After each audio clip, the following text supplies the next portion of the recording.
Ready, set, hey!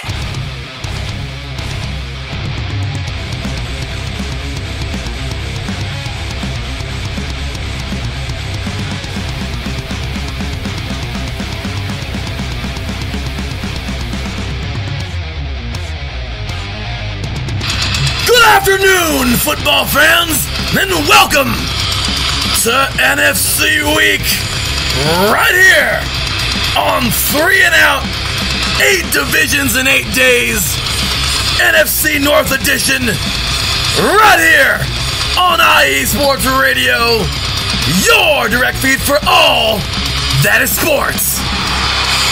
Let's get it, y'all. Here we go. We are starting the NFC off with one of the coldest divisions In all of football and in all of sports. Ladies and gentlemen, this is going to be one heck of a show as we are going to talk about some of the craziest and some of the oldest rivalries in the NFL. NFL 100 this year. That's right, here we go. It's going to be awesome. And we're starting it off with the oldest rivalry in the NFL. Packers, Bears, and those two teams, well, that's NFC North territory. Alrighty, y'all. First up today, we got Mr. Justin Ekstrom coming on, talking about those Minnesota Vikings. Last year, they had some kind of a dysfunction. I mean, seriously, this team was such a decent team the year before that. Last year, so many steps backwards. What happened? We'll talk about that with Justin coming up first. After that, we got another newcomer in the house today as we get set to talk with Mr. Paul Brettel, talking about his Green Bay Packers, a team that without Aaron Rodgers, they are suspect. With Aaron Rodgers, always got a chance to see him. Also, we'll be talking with, we'll have a recorded interview that recorded last week with Mr. Backus. We'll be talking about the Bears, one of the most dominant defenses out there, one of the most dominant teams. Can they make it all the way this year? Is it NFC Championship or bust? Is it Super Bowl or bust? Or is that just too much to say so early? Well, we'll be talking about that coming up.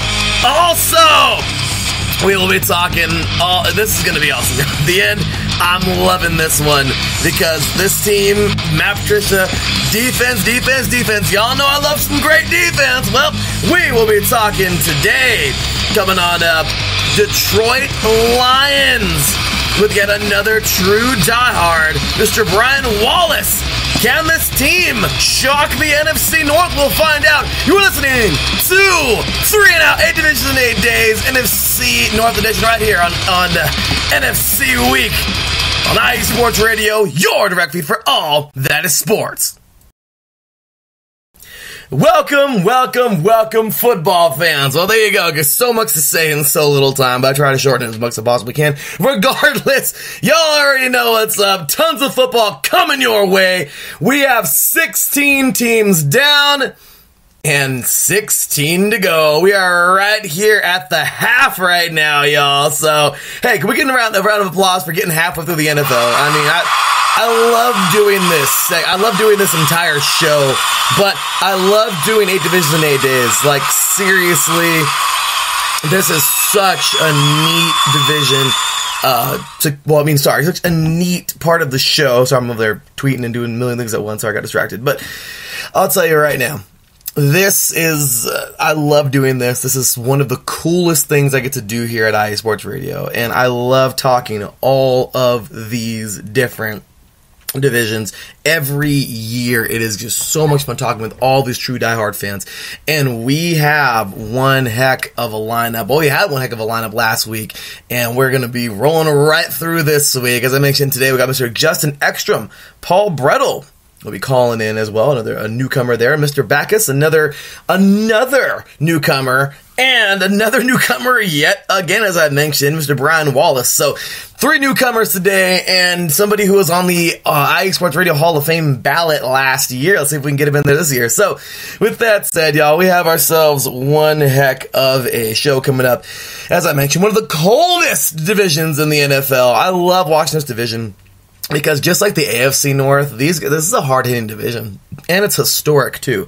Not saying that the AFC North isn't, but the NFC North is historic. Those are some of the oldest teams in the league, and I love it. I mean, the Vikings and Packers. The Vikings were a brand new team in, 1960? And they just adopted that old Minnesota Gophers and Wisconsin Badgers rivalry. That's cool. I love that. Popped up, I mean, you gotta love that. The Lions, I mean, they've never won a Super Bowl, but they won a championship in 1956. So it's they've been around since the 30s, and my gosh, the Packers and the Bears, well, you have to go back to the 19 teens, actually 100 years ago for NFL 100. So I'm just saying, there is so much history, and I'm a history major, I'm a history guy, I love history, and if you love history and football, well, this is one division that you just can't not enjoy or can't not learn about while learning football. So, as I mentioned today, we got ourselves another full lineup. Really excited for that. Plenty more to come. We have so many great interviews coming up this week. I recorded the majority of them yesterday on Sunday, but lots of good ones coming up. All of them are great. Coming up this week, we got the NFC West tomorrow. Then we will have the NFC East on Wednesday. That whole show was actually recorded yesterday. I recorded everything for that one, so that's going to be a fun one. Lots of heat, and my gosh, many candidates for the Stick It To 'em segment for the champ this year, if you will, or for the for the Stick It To 'em winner, or whatever you want to call them. But man, they were just getting after each other yesterday. In those Stick It To 'em segments. We'll have some of those here today. We'll see if those can get kind of fiery in the coldest division in the NFL. And then, of course, on Thursday, leading us up to the Hall of Fame game, we will have the NFC South, and that's it. Coming up next Wednesday, August 7th, we'll be right here, right back at it, 3 p.m. Pacific Time, 6 p.m. Eastern Time. We'll be right back at it for our regular show and for the preseason edition for those 4 weeks. And then on to the regular season, once again, every Wednesday at 3 p.m. Pacific Time, 6 p.m. Eastern. Check us out. Show us some love. Myself, Mr. Mike Pat, Mr. John Felipe, and Mr. Kylam Reynolds. You'll hopefully get us all coming up in the preseason, but definitely, I'm pretty sure, up in the regular season. So, with that said, y'all, we're going to take a short break. When we get back, we're going to get to our first team of the afternoon. He's actually at Vikings camp right now, so it's going to be pretty sweet, y'all. So, well, actually, we could go ahead and play a commercial that says, "Too sweet" at the end, of course. Gotta love professional wrestling, man. But good old Martin Sandoval. By the way, catch them it's usually monthly or bi-monthly, but of course, Ring Rambling Radio, I'll let them tell you all about it. But anyway, y'all, at the other side of this break, we got plenty of Vikings talk coming right actually with Mr. Justin Ekstrom, who is at Vikings camp right now. So once again, you're listening to 3 and Out, 8 Divisions in 8 Days, right here on IE Sports Radio, your direct feed for all that is sports. We'll be right back after this.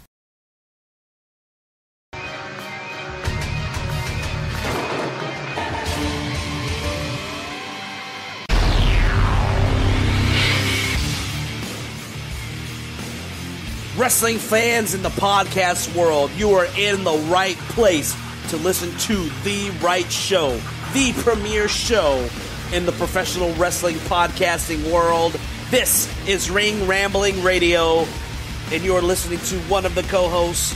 I am Martin Sandoval, a.k.a. the SoCal Saint, along with my 2 co-hosts, the lovely Felicia and my boy Matt.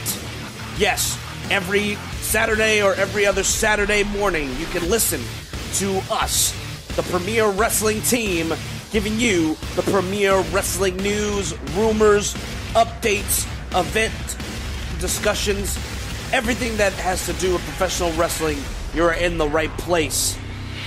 IE Sports Radio presents Ring Rambling Radio. Don't miss it, because it's just too sweet.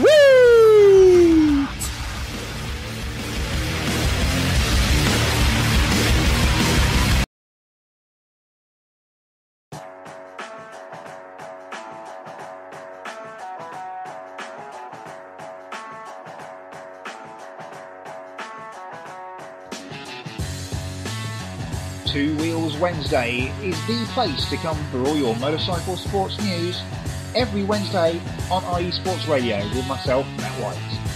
All the latest news, rumours, race reviews and previews from World and British Superbikes and the big one, MotoGP. Two Wheels Wednesday, every Wednesday on IE Sports Radio, your direct feed for all that is sport.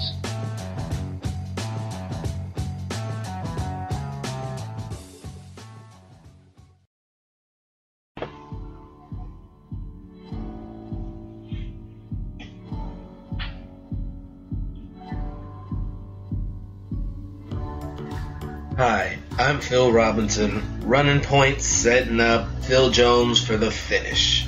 Join us every Wednesday, 5 p.m. Pacific Time, 8 p.m. Eastern Time, as we break down the week in basketball on the home for Real Talk Sports Radio, iesportsradio.com.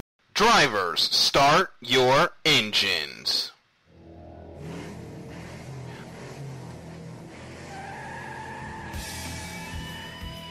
Auto racing takes many forms, from the close quarter contact of NASCAR to the high-speed, high-risk atmosphere of IndyCar, all the way to the pinnacle of technology with the Formula One World Championship. No matter if you prefer the high banks of Daytona, the concrete canyons of Long Beach, or the flowing curves of the Nürburgring, the international language of motorsports is simple. Go fast, run hard, and come home first. So join us, myself, Darrell Kinsey Jr., Lolita Camello, and Michael Ward, on a world tour of all the best motorsports has to offer on the Extra Mile, Thursdays at 7 p.m. Eastern, 4 p.m. Pacific, only on your home for all. That is sports. IE Sports Radio.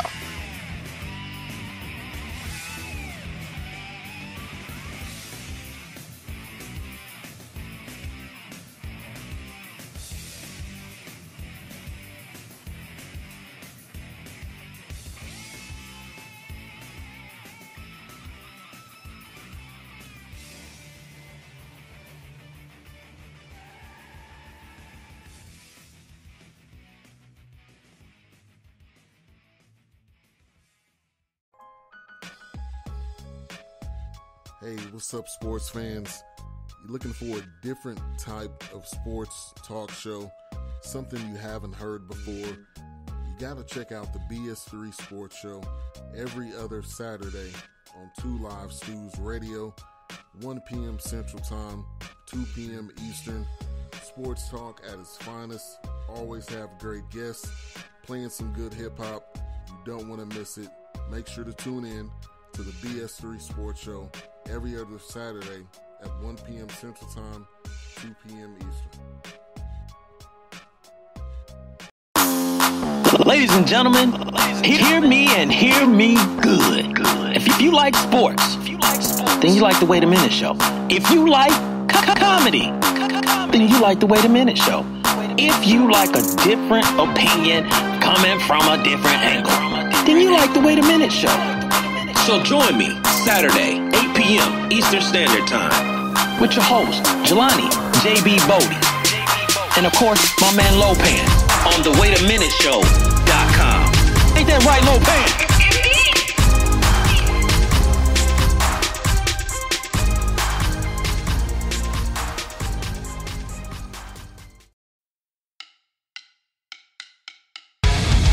Good day, folks. Yours truly, Nico Green here, reminding you, tune in to the Neutral Zone Hockey Talk Radio Show, Tuesdays, 4 p.m. Pacific, 7 Eastern, proudly brought to you by IE Sports Radio. It's the Neutral Zone. All hockey, all the time. Take care. See you soon. Welcome back, football fans. Well, I know I said we were going to talk some Vikings news. Well, Vikings right now with Mr. Justin Ekstrom. But Actually, right when, like a few minutes ago, as a matter of fact, when I was on air, he messaged me and said that the owners are actually sitting down right now, getting ready to talk for a press conference, and he didn't want to miss it, and I understand. So it's kind of funny because our Packers fan was all ready to rock and roll, and I says, well, we can get swamped the two. So we are not starting off with the Vikings. We're actually starting off with their good friends, and I use that term loosely, very loosely. We are now going to start things off with the Cheeseheads, y'all, the Green Bay Packers. So with that said, glad to have this guy aboard, as I mentioned in the introduction for today's show. Super diehard Packers fan. Really happy he can be on today's show. And yeah, overall, this is just going to be a fun show, of course, and a fun segment, I'm sure. But with that said, ladies and gentlemen, he is a diehard Packers fan. It looks like a total cheesehead, which is pretty sweet. And it says here on his Twitter page, he is a site editor and a writer for Dairyland Express of Fanside, which is pretty sweet, covering Packers, Brewers, Bucks, Badgers. So he knows a thing or two about those Wisconsin Badgers. And it says he's a contributor for Packers TalkNet and co-host of Pack a Day podcast. So he does plenty of this stuff right here himself, and I'm happy to have him here today. Ladies and gentlemen, welcome him for his first time, and hopefully first time of many. Ladies and gentlemen, welcome in the one, the only, Mr. Paul Brettel. How's it going, man? I'm doing great. Always excited to talk Packers football, and thanks for having me. It'll be fun. Hey, sure, it certainly will, and thank you for being on today's show, and definitely it's going to be fun. So let's go ahead and just get things going right away. So first things first, Mr. Paul, let's talk about how you became. I mean, there's tons of cheeseheads listening right now. So go ahead, and if they don't know you already, I'm sure a lot of them do, but if they listen to your show or they follow you on Twitter, but go ahead and let everybody know, all the listeners know, how you became such a diehard Packers fan. For me, I'm born and raised in Green Bay, Wisconsin, so I grew up about 10, 12 minutes from Lambeau all my life. My grandparents actually live a block away, so in Lambeau and Green Bay being such a smaller town, it's a little different. You park cars if you live close to the stadium, since we're not really a big city like just about every other sports franchise. So my grandparents would park cars, and it's just, Packers football is a way of life up here, and so just took to it, and I love it. Really? You guys, I mean, that is so cool. And hey, you know what? The Packers, the only team owned by the fans. Yes, exactly. I mean, that's what I'm talking about, man. We have, as I said in the introduction, and as I've been saying all over Twitter, this is one of the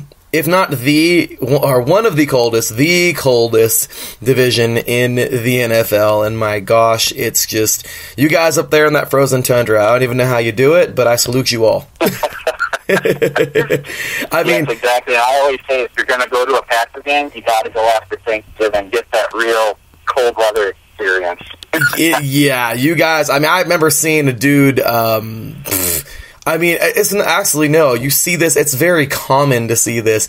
It's like, it never fails. You can watch a Packers game after Thanksgiving or in the month of December, and it's like freezing cold, and it like never fails. There's always somebody there with no shirt on, and they're like totally happy to be like. Exactly. There's one in every crowd, as they say. Yeah, you guys are insane. What was that? What was that last part? That last comment? I said there's one in every crowd. Yeah, and you Packers fans are just awesome for that. So I'm going to say that's awesome stuff. But let's go ahead and start things off. So last year, you guys, I mean,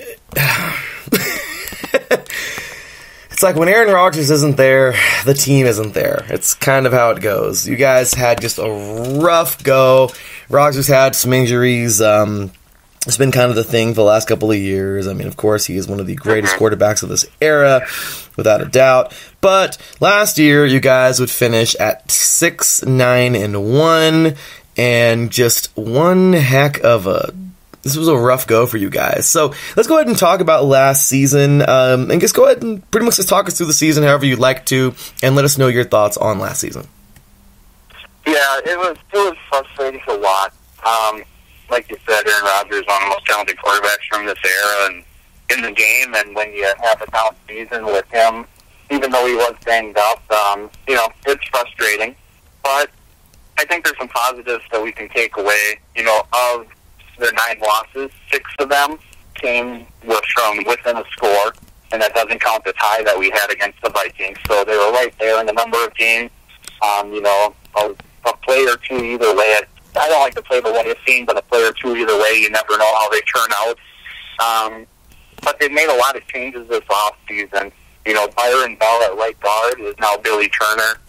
and Victor safety is Adrian Amos. Nick Perry and Clay Matthews on the edge has become Jazarius Smith, Preston Smith. Kentrell Bryce with safety is now Darnell Savard. Rashawn Gary, 12th overall pick. We had a number of rookie receivers who played big roles there in their second year. Defensive coordinator Mike Pettin's in his second year. So it was a frustrating year overall, but there's a lot of positives rolling into the new season, including Matt LaFleur, the new head coach, and I do think that change can be a good thing. Yeah, it can be. I know last year you guys let go of Mike McCarthy, and that was tough, because it's like you get used to seeing that guy. I remember when Holmgren was there, it's like you get used to seeing that coach, It's just but hey, now things happen, right? Change is good. Sometimes people just need to change the scenery. Yeah, exactly. And that's really all it is. So let's roll on into free agency. So last year was a pretty interesting year for you guys, courtesy of ESPN.com. Billy Turner, offensive lineman from the Broncos. You guys picked up a big boy, hey, once again, Aaron Rodgers is right now, unfortunately, his injuries plague him, so keep him upright. That's a nice thing. Zadarius Smith, outside linebacker from the Ravens. You got a pretty hard-hitting linebacker there. Adrian Amos, safety from the Chicago Bears, and Preston Smith, outside linebacker from the Redskins. So if there's anybody else that I didn't address here, go ahead and throw them in there. But give me your thoughts on free agency for this year for the Packers. Well, from a Packers fan standpoint, someone who follows the team, for all of us, this is kind of an unusual year. So this was Brian Gutekunst, our general manager, his second year in charge. And under the former regime with Ted Thompson, he didn't dive into free agency a whole lot. So getting 4 new impact players like this in one season was a lot exciting. And it was needed. They really addressed the defensive side of the ball. If we look back at Aaron Rodgers' time as a starter with the Packers, just about, he's carried this team. There's been a number of games that they've lost where the defense just been put together that final drive. But between last year's offseason, in the first, second, third round, they took Jair Alexander, Josh Jackson, cornerback, linebacker, Warren Burks. 3 of those 4 names you mentioned, the Smiths and Amos, are defensive players as well. Their 2 first-round picks this year was a safety and an edge rusher. They're really going all in on the defensive side of the ball, and I'm really excited to see it. I was at the first 2 days of Packers training camp, and Zadarius Smith has really stood out. We take it with a grain of salt. It's the first 2 days, but one-on-one drills, he was beating his man. He was getting pressure in the 11-on-11. It was really, really exciting and fun to see. That's awesome, and that's really cool. So you were actually you were there at Packers camp for the first 2 days, huh? Yes, I was. They're actually, I believe they have 16 that are live, and so today was an off day. Not open to the public, but tomorrow I'll be back there, and so they got a lot where we can go watch. It's a lot of fun. See the progression. That is so cool. Well, then you're going back tomorrow. That's what I'm talking about, man. True diehard. That's awesome. And these players, it's really cool when you see them. And one-on-one pass rush, huh? You're watching the big boys go at it, huh? Yeah, exactly. It's a lot of fun. And Rashawn Gary's Packers' first pick at number 12 this year. We're going right to the draft right now. So am I jumping too far? Yeah, that's the second part of it. So yeah, great segue, Mr. Paul, because we're going right there. First things first, you guys was drafting this past year, the 12th overall pick. This is also courtesy of ESPN.com. We're getting my sources from here. We have the 12th overall pick, Rashawn Gary, defensive end out of Michigan.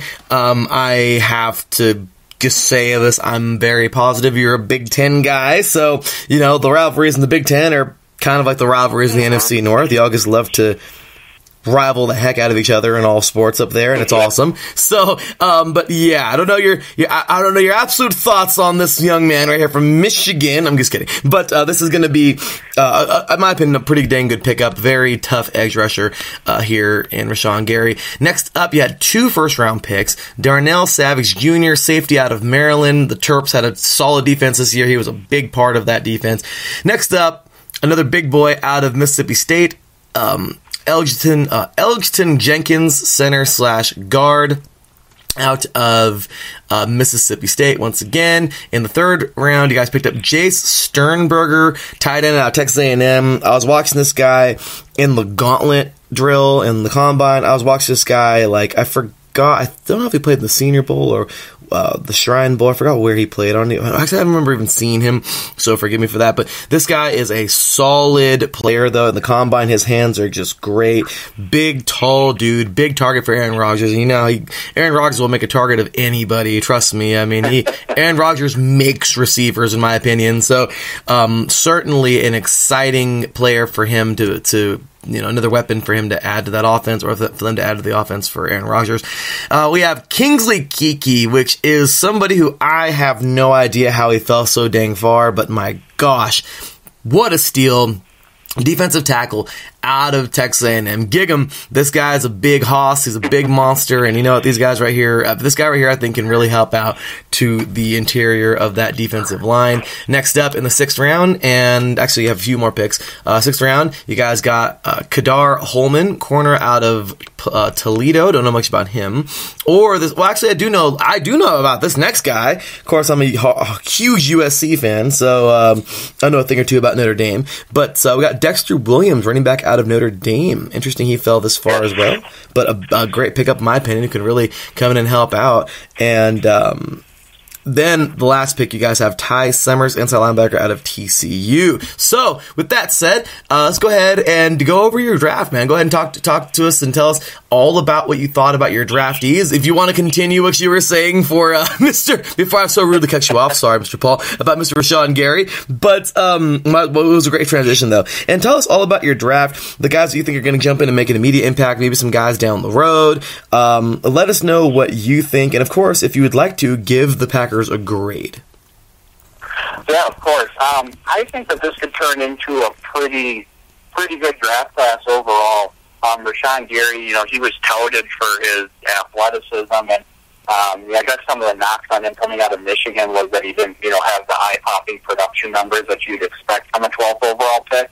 But from what I've seen and read, a lot of that was kind of the defensive scheme that they ran. He was double-teamed quite a bit. But he came into Packers training camp. He's 6'4", I believe, around 275. And he checked in at 10% body fat, which is incredible. Wow. And exactly. And like I said, you read about how strong and explosive he is, but when I was at camp and watching him come off the edge in the 11-on-11 or the one-on-one drills against some of the offensive linemen, it's impressive. The man is fast. And he'll beat you with that first step, but then he'll run right through you as well. I think he could be a pretty special player. And as you'll see, I'm pretty high on a lot of these guys. Also, we got to keep in mind it's still early. But Darnell Savage is well the safety that they traded up for in the first round. He's going to bring that playmaking ability. When the Packers back into the secondary was at its best, you had a playmaker like Nick Collins during their Super Bowl run. And, prior to his neck injury, and they tried to pair, Morgan Burnett with him, who's going to be more of the steady player. And that's what you're trying to rebuild here, because the back end of the secondary has been, underwhelming the last few years. So with the consistency and the steadiness of an Adrian Amos, someone you can rely on, he's going to be in the right spot. He's not going to give up the big play. That will just allow Darnell Savage to kind of roam, make those interceptions, and hopefully create more turnovers, because that's been an area we've been lacking in as well. A couple of later round guys that you mentioned, Kingsley Keke on the defensive front. From what I've heard, he could get some, play a fair amount this year as a rotational player. And Dexter Williams out of Notre Dame. Matt LaFleur, the Packers' new coach, he loves to run the outside zone running scheme. So the offensive line shifts either to the left or right, and the running back has to be patient. Once they see their hole, they go for it, and that's exactly what he does. He's a one-cut back, and he's explosive with that. And another name to keep your eye on is Shadar Holman, the cornerback. Is very good and fresh man, and so far through OTAs back in May and even in camp so far, he's taken some starter reps with the first and second team already. So that might be one of those surprise guys that kind of comes out of nowhere. And then Elton Jenkins, the offense or the center in college, he's going to be more of a guard with the Green Bay Packers. He could be, he's going to be fighting for potential starting reps throughout the season. Potentially with Lane Taylor, but he's a good long-term solution to the position. And if anything, he gives the Packers a good backup. Our offensive line is pretty stout. Bakhtiari, Lindsley, Bulaga, Lane Taylor, Billy Turner. But over the years, we've kind of lacked any sort of strong backups. But now with him, Cole Madison returning, Jason Spriggs has shown some development. I think that they finally have a good core there where if someone does go down, it's not going to be as disastrous as it has been in the past. So, overall, I'm pretty excited about this class, and, as of now, it's still way early, so, we really can't give a final grade until a couple of years from now, but, off the cuff from what I've seen, I think it's a B+, A- so far. I think I forgot. I think I gave you guys like a B as well, or B+. But really, you guys did. I thought it was a pretty good draft. I love how you brought up Jason Spriggs. He's a big boy. I remember him a couple years ago, seeing him in the combine. I really liked his footwork. He's a big, tough guy, big, long dude. So it's like a tackle. You want a long, lanky, big body out there, and that's awesome to hear that his development is just getting better. He's getting yeah. You guys have a pretty solid offensive line right now. I like everything right now the Packers are doing. You guys, once again, it sucks to part ways with your head coach sometimes. Well, whenever that happens, but it's just the thought that this guy. Things happen. Once again, need to change scenery. But regardless, you guys are kind of just turning over a new wave. And, as a departure of some players, I couldn't believe when I saw the departure of Clay Matthews. I thought he was going to be a lifelong Packer, as did I think the same thing about A.J. Hawk. But sometimes things just happen. But regardless, right now, and somebody I just kind of want to zone in on real fast, because this guy is he's not the playmaker, because you guys have lots of good playmakers in that defense, but he is a playmaker for sure. And that, of course, is Martinez in that linebacker core. I'll talk a little bit about him real fast. Right now, what do you think about his production, and what are you thinking right now for him this year? I just want to single him out because this guy is everywhere. When you watch a Packers game, you're going to hear his name quite a few times. Yeah, 100%. He does everything that he's supposed to be. Yes, Packer fans, he's known as being a run stopper, a very good in-the-box player. I think I know last year for sure, and maybe the year before, he had 120-plus tackles in the season. The knock on him has been his ability in coverage. But according to Pro Football Focus, he had a coverage grade last year of around 83, I believe, which is pretty good. But next to him is Warren Burke, who was a rookie last year, and an early season injury kind of derailed that first season for him. Didn't end up seeing a lot of playing time, but he's a converted safety from Vanderbilt, so yeah, he's going to be more of that coverage situation. So the Packers defense really needs him to take a big step forward this year, and that combination of just their skill sets between Burks and Martinez together, they're just very complimentary. That Burks can take that year two jump. I think that can be a pretty good duo. Blake more towards the line of scrimmage, Burks in coverage, and Martinez is coming up the last year of his contract, and I hope he's someone that the Packers have, earmarked for cap space next year as someone that they're going to re-sign. Absolutely. You guys are you guys got quite the unit there. I really love a lot of the additions on this defense. Of course, I'm a defensive guy, but you guys, I had no idea he was a converted safety from Vandy. Look at that. I did not know that. That's interesting. Yeah, Oren Burks, the guy that they got last year. Yeah, so he's over the last two seasons when Brian Gutekunst's in charge of draft and personnel decisions as the new general manager, he definitely he has it right. There's a metric that they use that I use, and a lot of people do. It's called the relative athletic scoring. Mm-hmm. And what it is a way to compare, a running back to have a score of 9.1, but still put an offensive lineman. And it's a way to compare your athleticism overall to your position, and then you can see how that stacks up. And so he goes after guys that are, in that 8.5 of the scale out of 10 and higher, and Burks fits right in with that, just along with about everyone else that he's done. The Packers have built a young, athletic, versatile team. Guys can play multiple positions. That's what LaFleur wants on offense, from his receivers. He wants them to line up all over the formation. He wants his running back to be able to split out wide. His tight ends need to be able to block and pass and cut on the defensive side. Same thing. He wants his safeties to cover, blitz, stopping the run. He wants his linemen to put their hand in the dirt, stand up, be able to play outside, inside, drop back if needed. So it's a young, athletic, versatile team. That is awesome.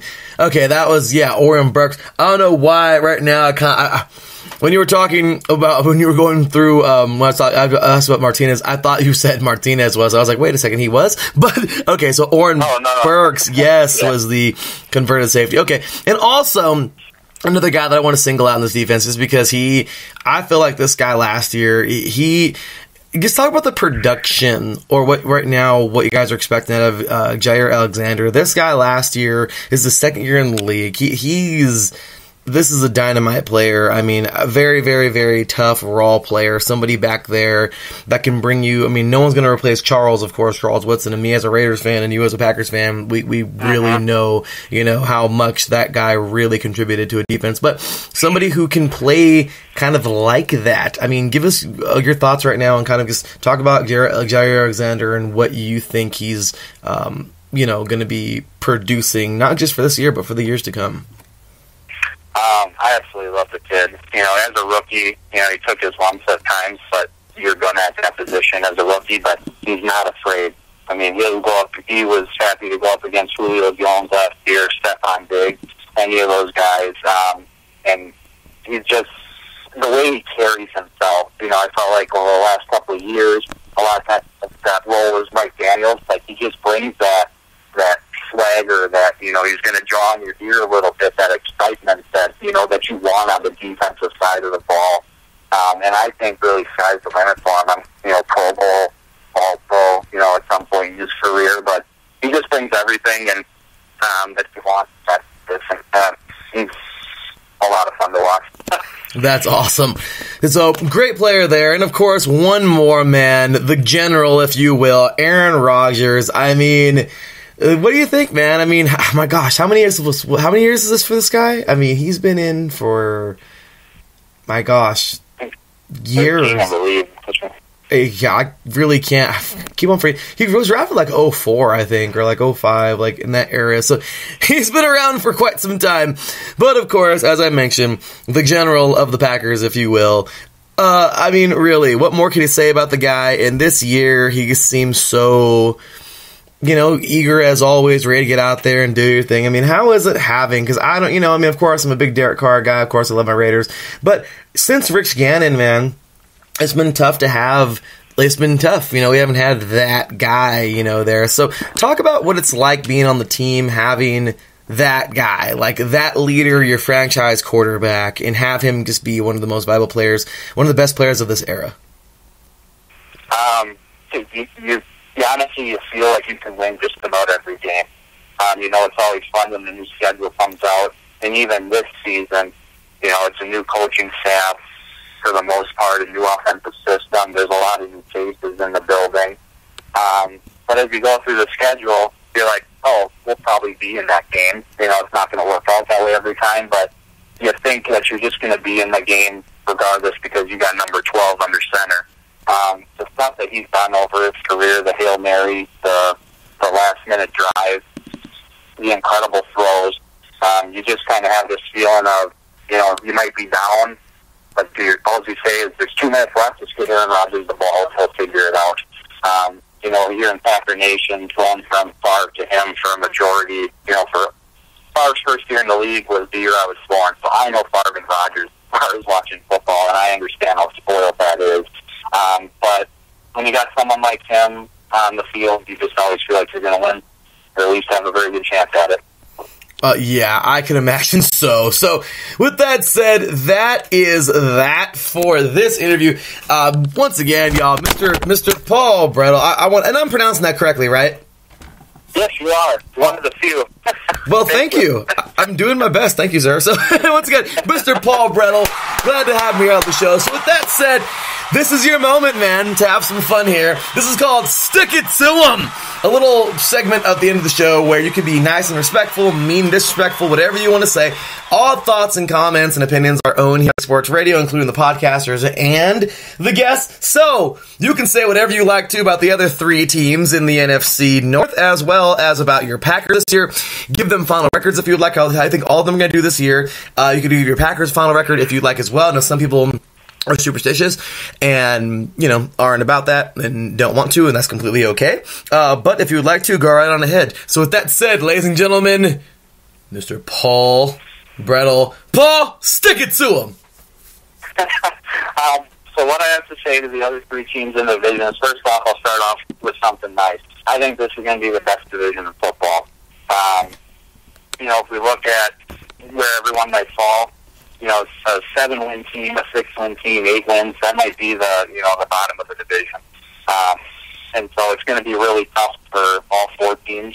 But I also have to say, people are sleeping on Aaron Rodgers. I understand that last year wasn't up to his standards, and I emphasize his standards, but it still was a good season. He has to, maybe take the easier throw a little more often, but I think Matt LaFleur's offense is going to help bring that out with him. Maybe not hold on to the ball so long, and by taking the easier throw, that'll reduce that as well. But this still is a bad, bad man, and I just don't think people should sleep on him at all. And as far as the other teams, like I said, it's going to be a tough battle for everyone. As far as the Packers go, record prediction, I've gone through this a couple times.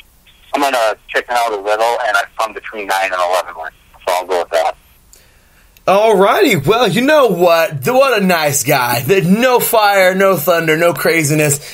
Right to the niceness about this division. But you know what? This division is a nice division to watch. Definitely an ugly one to play in, I'm sure. And and I know that when it gets rivalry time and the pads go on, it's time for game time. I know for sure. Paul's a nice guy, but I know for sure the anger and the frustration and the gloating and the excitedness and everything, every emotion that comes with being a diehard fan comes right on out. I'm sure, Paul. So. Oh, for sure. There's nothing more fun than beating up on the Bears, Vikings, and Lions. And even though the Packers haven't done that as well the last 2 years, we still are teams to the north. I'm loving it. So with that said, Mr. Paul, that's going to do it for this segment, but I wanted to give you some time here at the end, of course, as I do for everybody. You do a lot. Like, you contribute, you're a writer, you're a podcaster, I forgot what else you do I've read in your bio on Twitter, but the floor is yours, Mr. Paul. Go right on ahead, man. Tell all these Packers fans, the Packers Nation, Cheesehead Nation, all the cheeseheads out there, all the Packers fans out there, where they find you in all of your work that you do. Awesome. Thank you. You can find me on Twitter at my name, Paul_Bretl. That's BRETL. I'm the site editor and writer at Dairyland Express. Fan-sided. We cover Packers, Brewers, Bucks, Badgers, 4 big Wisconsin teams. And I also write for PackersBox.com. And I'm on the Pack-A-Day podcast. You can find us on iTunes. It's a daily podcast with everything you need to know about the Green Bay Packers. Well, that is absolutely awesome, and it was great having you. I got to check that show out myself, and just great stuff, man. It flowed very smoothly. I mean, great stuff as always, and I'm sure as always, because great stuff as always here on this network, because we love to talk to the fans. But with you, I'm sure it's as always as well, because hey, it seems like you've been podcasting for quite some time now, so you definitely know your stuff. So thank you. Of course, sir, and I'm looking forward to having you back on the show for maybe a primetime face-off, or just talk some Packers football, man. So in the season, or maybe coming up in the preseason if you're not busy. So with that said, hey, thank you so very much for your time today. Thanks for lending us your thoughts and your opinions and everything about Packers football. Have a great time tomorrow when you get back to Packers camp, and have a wonderful week, man. God bless you and your family, and take care, and we will look forward to having you back soon. Awesome. I appreciate the opportunity, and go Pack Go. Anytime. Take care, Paul. Have a good one. You too. Thank you. Alrighty, y'all. That will do it. Mr. Paul Brettel. I gotta show him some love, man. Great stuff there, as always. As I mentioned, I know, as always, on iSports Radio, we do some great stuff here. We do our best. But great stuff. I'm sure I'll be saying that, as always, from Mr. Paul, when we get him back on. But with that said, y'all, we're going to take ourselves a short break. When we get back, guess what? Now we're going to go into Vikings territory with Mr. Justin. He's all set and ready to go. He texts me. So, yeah, after that press conference with the Vikings owners. So, with that said, we're going to take ourselves a short break. When we get back, it's about that time to talk some Vikings football with Mr. Justin Ekstrom. You're listening to 3 and Out, 8 divisions in 8 days. NFC week is officially underway. NFC North Day today. We'll be right back after this.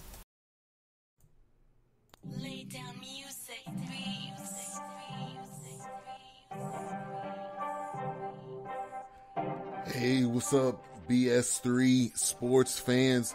If you love listening to the BS3 Sports Show, check out the Weekend Wrap-Up every Monday at 12:15 Central Time, 1:15 Eastern, recapping the weekend in sports like you never heard it before.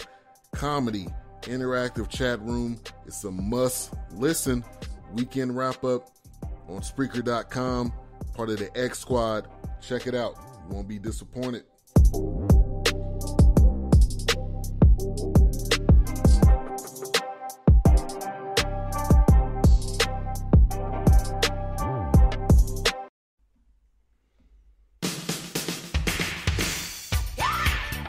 What up, all you boxing fans? This is Vince Wright, the sports governor, and me and Gilbert Batista are the host of Ringside on IE Sports Radio. Make sure you keep it tuned to IE Sports Radio, Spreaker.com for the latest edition of Ringside.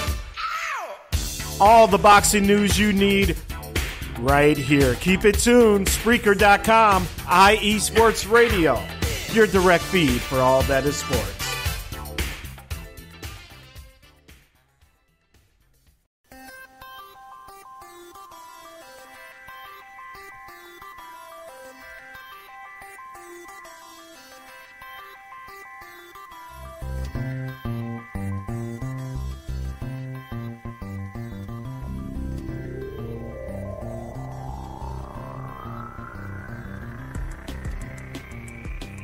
Hello, soccer fans. Pierre Moss here with you. I am the host of the Soccer Scoreboard Show right here on IE Sports Radio each and every week. Games and the best action from around the world of soccer. Not only do we have live scores for you, but we also news and all the latest stories from the soccer world right here on the Soccer Scoreboard Show. Come join us each and every week right here on IE Sports Radio.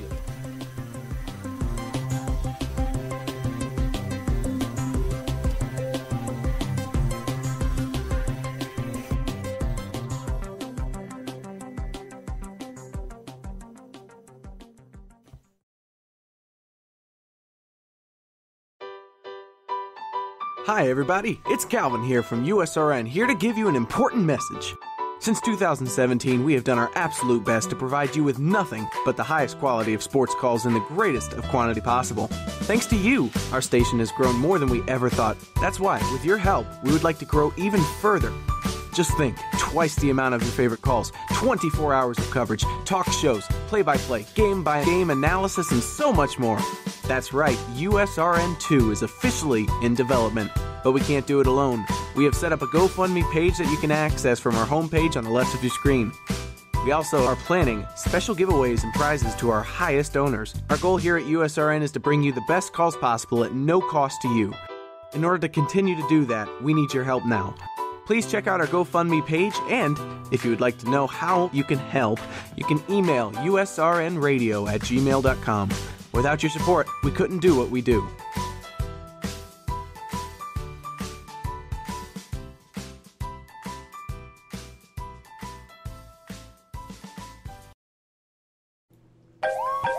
Hey, what's going on, everybody? Vince Wright, the sports governor from the great state of Minnesota, and I want to thank you for listening to Sports Done Right. Make sure you're checking us out on all of our platforms, whether it's Spreaker.com, XSquadAffiliates.com. We're also heard on the Stewart Media and Entertainment Network, so keep it tuned here. More great things coming from Sports Done Right. Welcome back, football fans. Well, there you have it.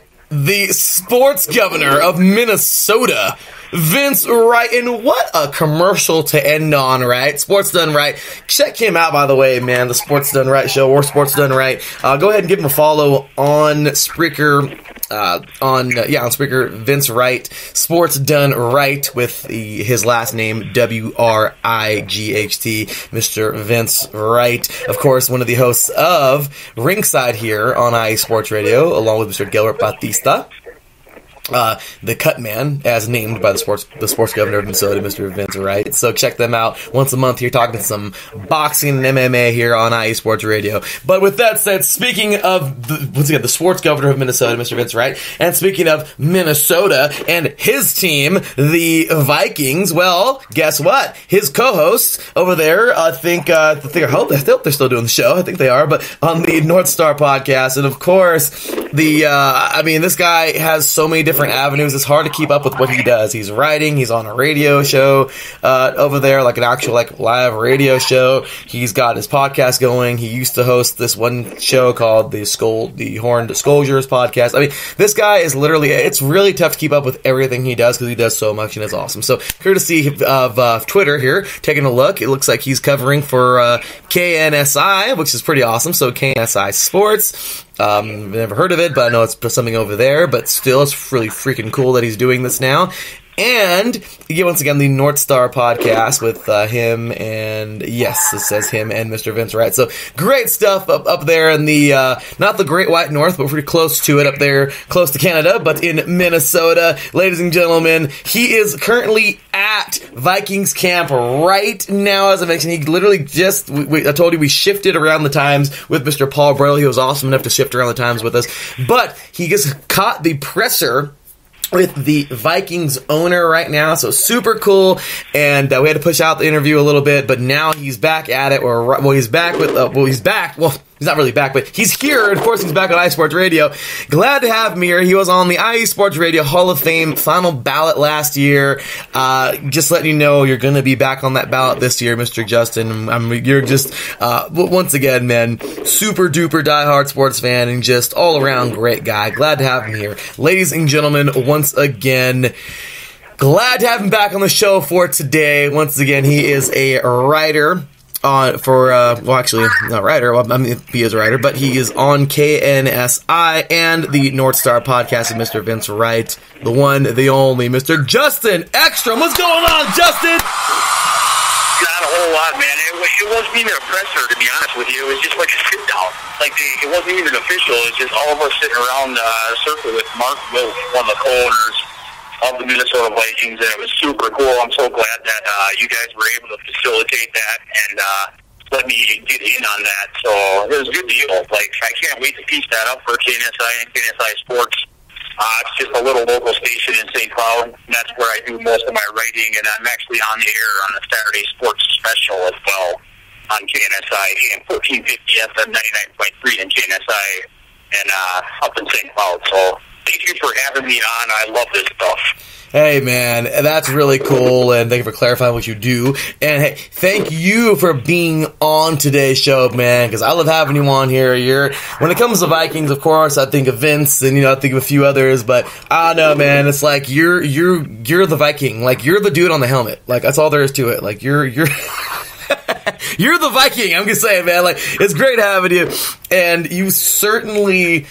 You love your team, man, and I love it because your passion for your team is just something that it's how I am with my terrible Raiders. But I think it's awesome that you really have that you're there. I mean, tons of listeners that tons of listeners, of course, but our guests in this past week were also at their camps as well. Not were there, but we're attending or going there. So you, of course, being there, super cool to be there right now, enjoying it. And before we get into any of the questions or anything, man, how has it been? Is this day one for you being there, or day 2 or day 3? What have you seen so far? What's going on in the Vikings camp right now?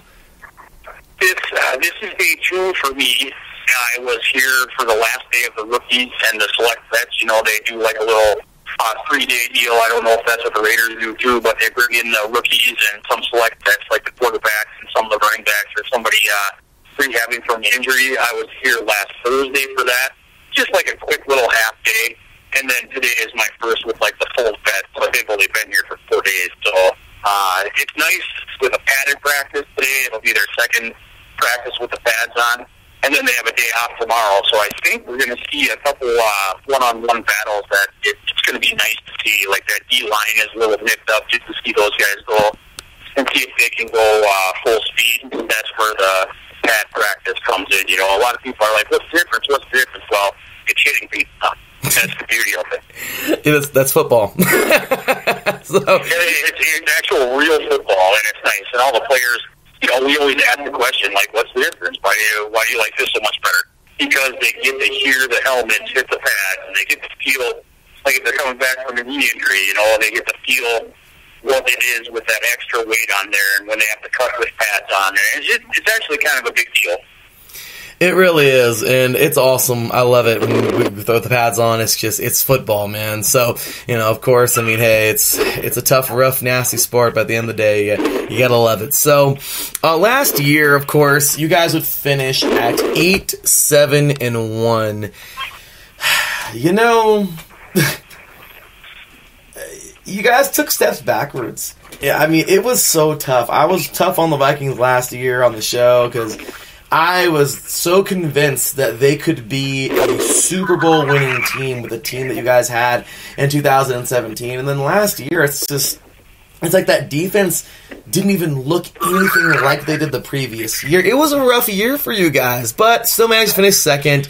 Once again, 8-7-1 final record. This year, I mean, really, kind of talk about last year. You know, and kind of, well, not kind of, but talk about last year, talk about your thoughts and whatever else you thought about last season, and then kind of talk about right now what you see that is, let's hope that it's shifting it back to the right direction.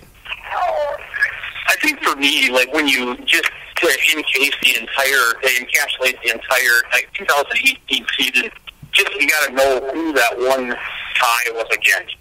It was at Green Bay against the hated Packers. You know, it's just having that on the record alone just smudges everything. Like a tie. Really, a tie, 8-7-1, that keeps them out of the playoffs. But even just more than that, like they had 2 winning Indy. The last game at home against the Chicago Bears, you win and you're in. Chicago Bears had 0 to play for except for basically pride. And by the end of the second quarter, their second teamers are in there. And the Vikings couldn't even steal that. So that's the part that, you know, is going to sit a little long, not just with the fans and the owners and all that kind of stuff, but the players themselves. I'm sure they got to look at that and be like, really? We tied against Green Bay and then got held out of the playoffs because of the Bears and some of their backups? Like, that's really got to eat at them. And hopefully that just kind of catapults them into next year, or into this year, I should say. And that's what I'm looking for. I want to see the guys that are coming in on like their second or third year with a little fire in their belly. That's what I'm kind of looking at. The revamping of the offensive line. The revamping of the defensive line. Now they lose Sheldon Richardson. Who's going to start taking those reps? You got a few of the vets that, you know, let's be honest, they're not going to go full board. So you got some guys like Dalvin Cook that are going to take some plays off, and you're going to see some added reps from some guys like Alexander Mattison. Like, you know, all these guys, like, what kind of fire are they going to bring to this team, and can that fire catapult the team into, like, a more of a playoff-ready team? Like, and you even said the defense, like, this is a Mike Zimmer-led team that defense looked nothing like a Mike Zimmer-led team last year. So they're tweaking a few things. They're putting in a few other wrinkles. They got Anthony Barr coming back after he does that ball face with the Jets. And these are all interesting storylines leading into this week and beyond, which is, I just can't wait to see how they answer all these questions that I have. It was something, you guys. It was a rough go. I mean, I just saw so much last year that wasn't there the year before, and it was tough. But this year, it's once again new year, new team, new year. I mean, as we know, every team every year it can be similar, but never really 100% the same. So let's talk about some free agency now. So first things first. You guys pick up Sean Mannion, quarterback from the LA Rams. Of course, I don't know what's going on with the quarterback rotation. First things first, how is that rotation looking right now? Have you seen them throw already? Yeah. Well, right now he's the 2, the way it looks, and then you got a few other guys battling. They like Jake Browning as well, but obviously being a young quarterback, and they overpaid for Kyle Sloter to get him from the Broncos, make sure that he didn't make it to the Broncos practice squad a couple years ago. So seeing all these guys kind of compete, they're all getting like number 2 team reps, but it's mostly that Sean Mannion. A lot of people are thinking that he's going to be the backup. Well, okay. Well, I mean, hey, but he's there for for a solid number 2, and that works. But hey, Browning, we'll get to him in a minute. But we also have Josh Klein, guard, out of Tennessee. You guys picked up.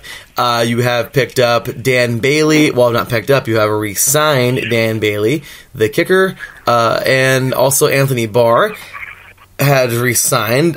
He had that brief moment where he was a Jet for like 5 seconds, then was like, never mind, and came back this year. It was brief. But with that said, we also have here, let's see, who else? Anthony Harris, safety, would re-sign as well. And you guys will get Shamar Stephen, or Steven, I don't pronounce that, but defensive tackle out of Seattle this year. And that's all I see here on the courtesy of ESPN.com, where I'm getting my source from here.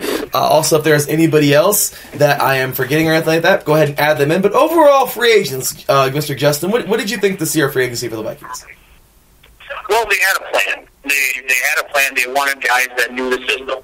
Shamar Stephen, you remember a few years ago, before he went to Seattle, was actually one of the main guys that would kind of come in and get a little of that pre-tech type of work, and just having him kind of back is going to settle down that defensive line a little bit.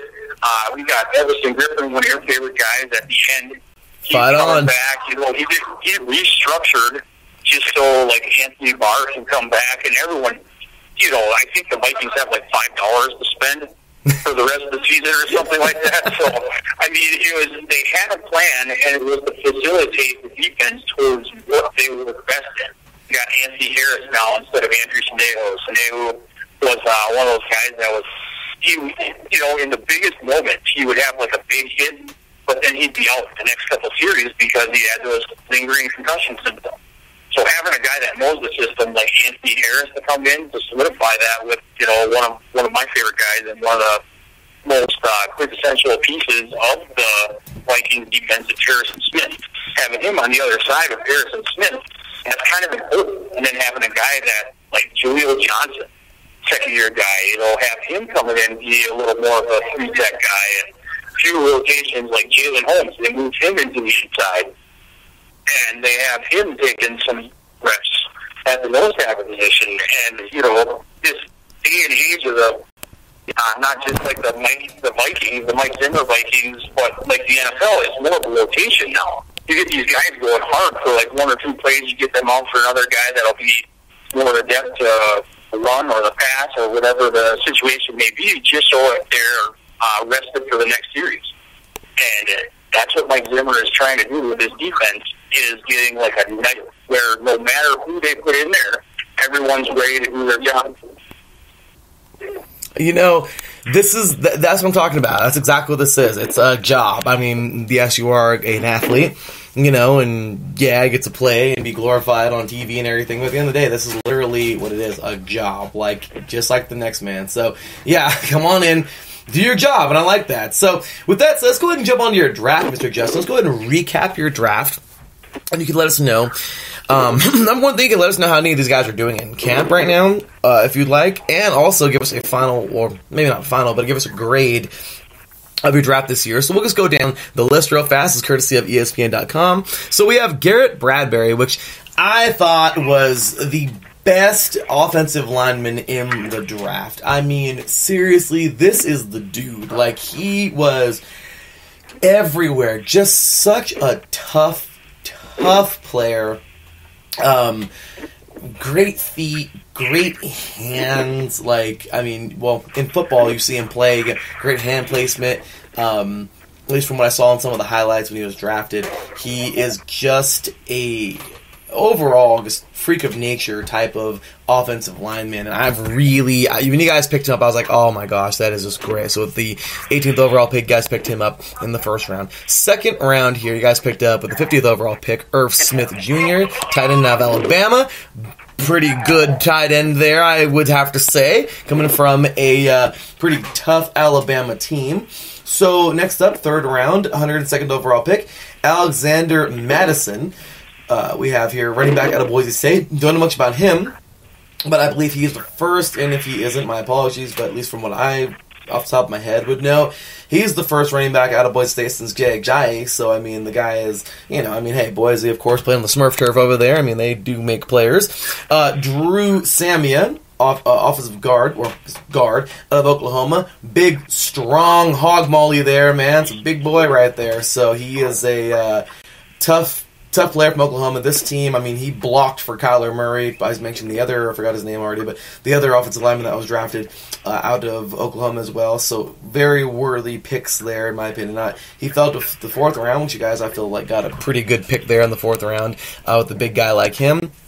Cameron Smith out of USC. Once again, you mentioned it earlier. Hey, all day long, USC fight on. Everson Griffin, of course. I'm a big Everson Griffin fan.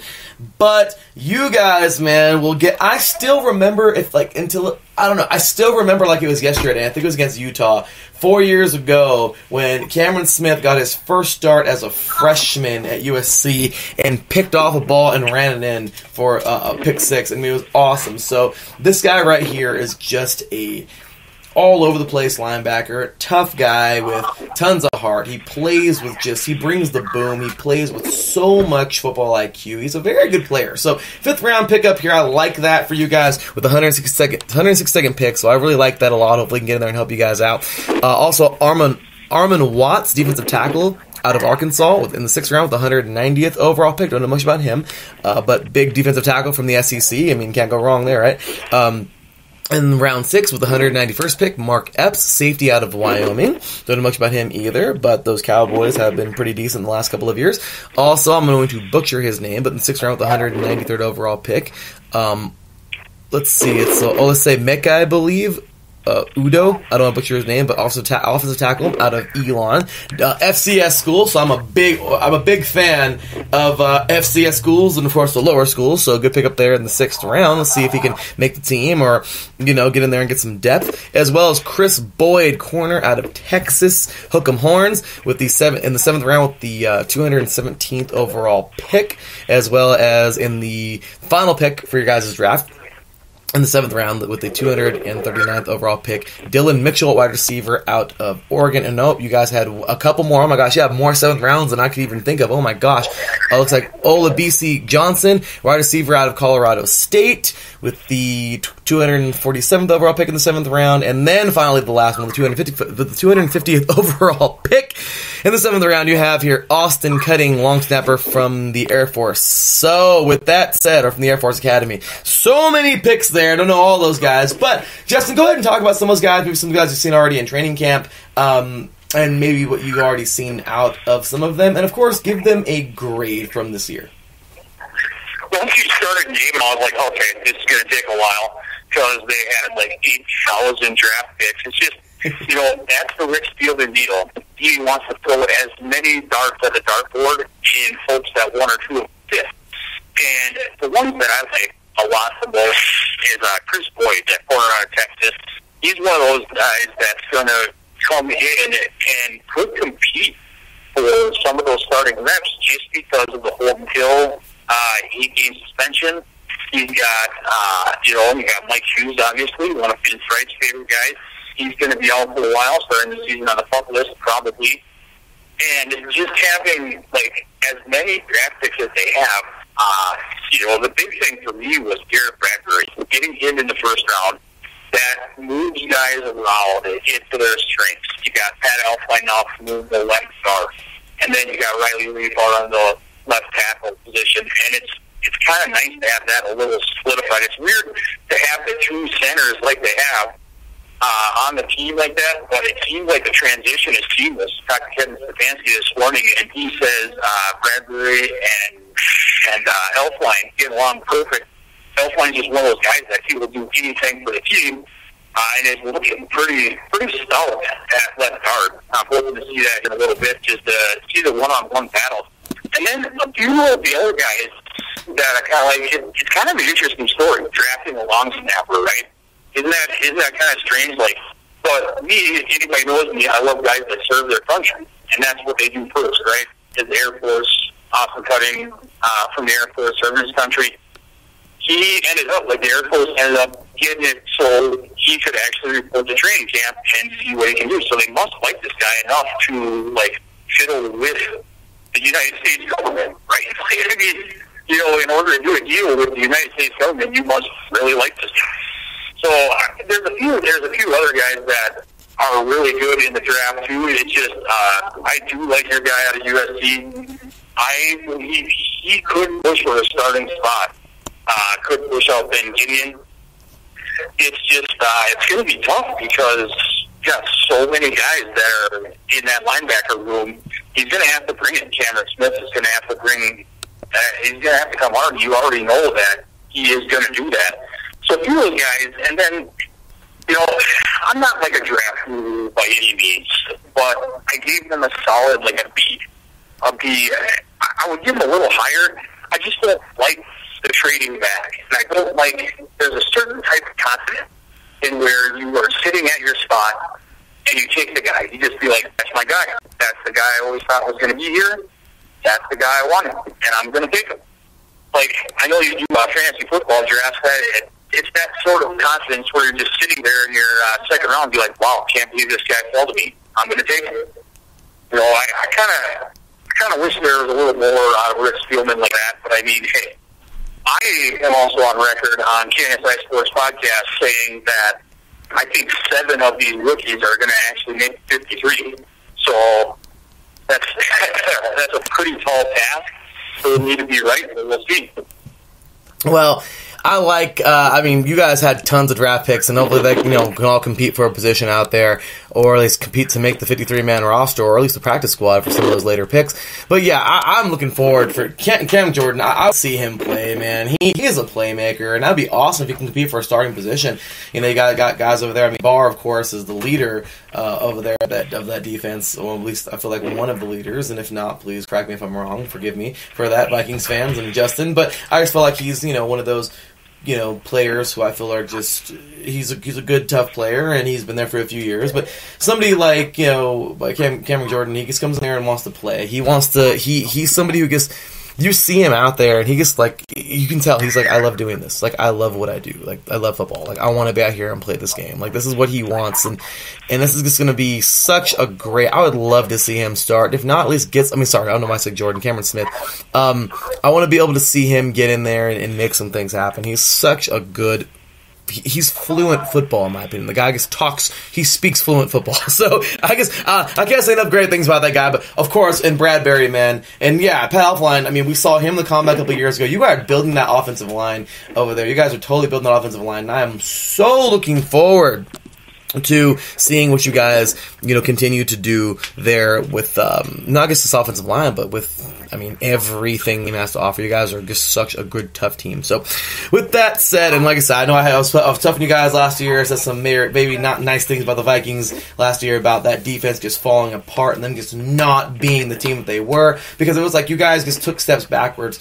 And it was like, it looked like the freak, well, maybe not that bad, but I mean, it was like watching the Raiders 2016. Like the next year, it's like, what happened? Like, weren't we just doing well? Like, it's like the Vikings doing the same thing. Like, you guys are such a good team. Like, you guys are knocking on the door. And now it's like, wow, you guys just dropped off so fast. So it'd be great to see you guys come back up. I'd really enjoy that, to see a really good fight in the NFC North. So with that said, well, we've come to the end of the segment here, but we're going to have a little bit of fun here at the end with a little bit of a segment we like to call Stick It To 'Em. So with that said, Justin, this is the time where you can go ahead and talk about your team.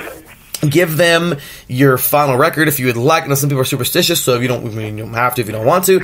But you can also talk about the rest of the NFC North. Talk about how you think they're going to do this year and what you expect out of every team, what you think every team's going to look like. You can put them in the standings if you like to. You can give them the final records if you want to. Whatever you want to do, the floor is yours. So without further ado, once again, all thoughts and comments and opinions are their own here at iSports Radio, including the podcasters and the guests. So, with that said, Mr. Justin Ekstrom, stick it to him. Man, here's the thing. With me, I'm never one of those guys to be like, oh man, we're going 16-0 no matter what. My team's doing this no matter what. I'm more like a level-headed guy. I obviously cover the team. I get paid to write about the team. So I get that level-headed nature of it, and that's kind of the way I've always been anyway. But for me, I think the NFC North is going to be a lot tougher than what people believe this year. Green Bay is always going to be Green Bay, even though the new head coach, they still have Aaron Rodgers for crying out loud. And then the Bears, okay, do I have to say more than Khalil Mack?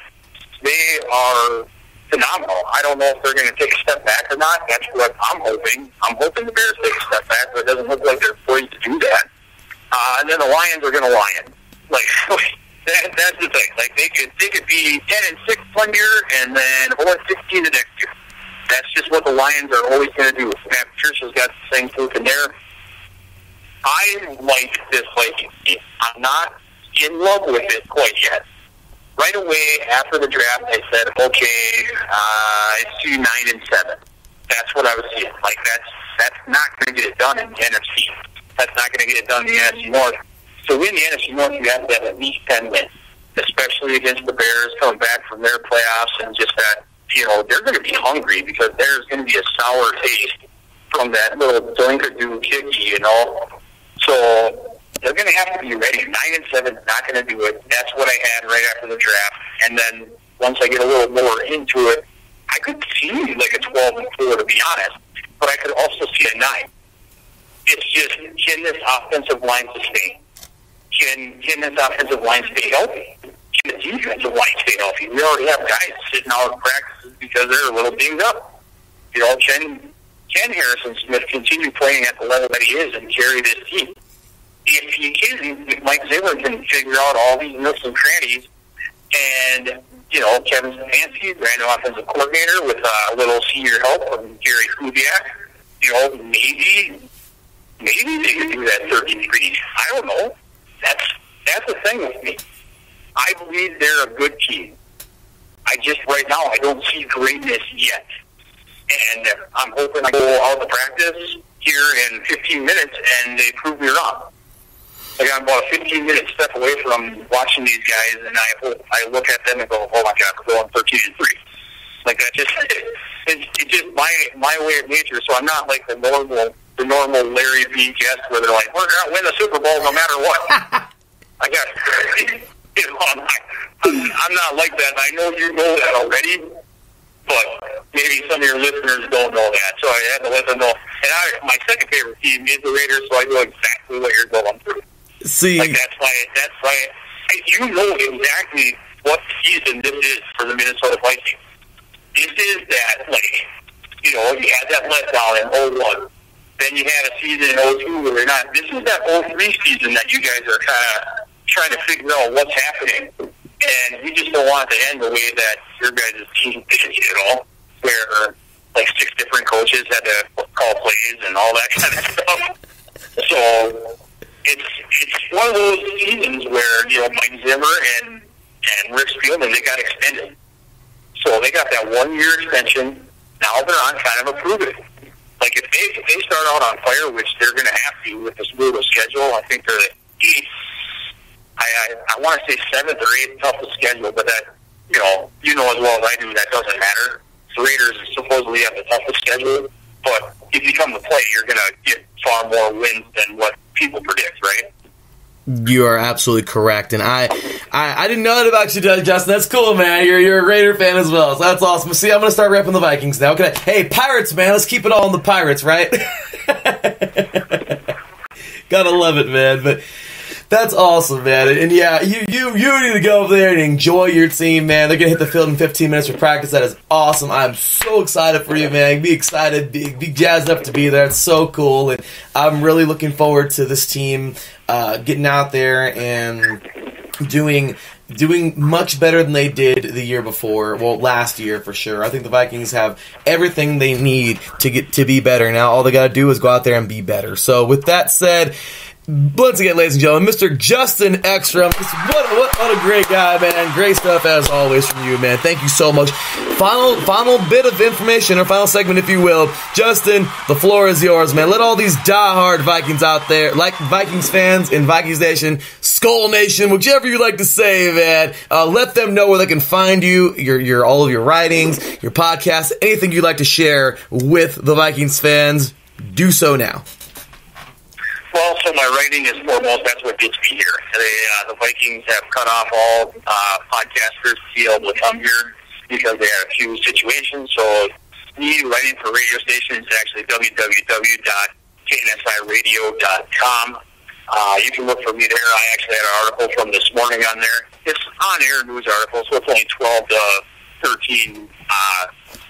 13 lines. And then I do work with Vince Wright and Matt Jeffrey on the North Star Sports podcast. That's some fun stuff. I have not been on for a while because, as you said, I'm busy. And then I have a Saturday sports special on KNSI. And if you're listening from the St. Cloud area, it's AM 1450, FM 99.3 KNSI. And then you can follow me on Twitter at the Sports Crib 21 because my nickname's Crib or Cribby, and I'm the Sports Crib. So come on down, pull up a chair, grab a glass of something cold to the Sports Crib, and we'll get ourselves through the 2019 NFL season together, good, bad, or ugly. That's what I'm talking about. Once again, man, great having you as always. Thank you so much for being on today's show. One more applause, man. Mr. Justin Ekstrom, hey, thanks again for being on today's show. Enjoy the rest of your camp. God bless you and your family, man. Have a wonderful week. And, hey, man, I look forward to having you back on the show very soon. Thanks, man. Always a pleasure.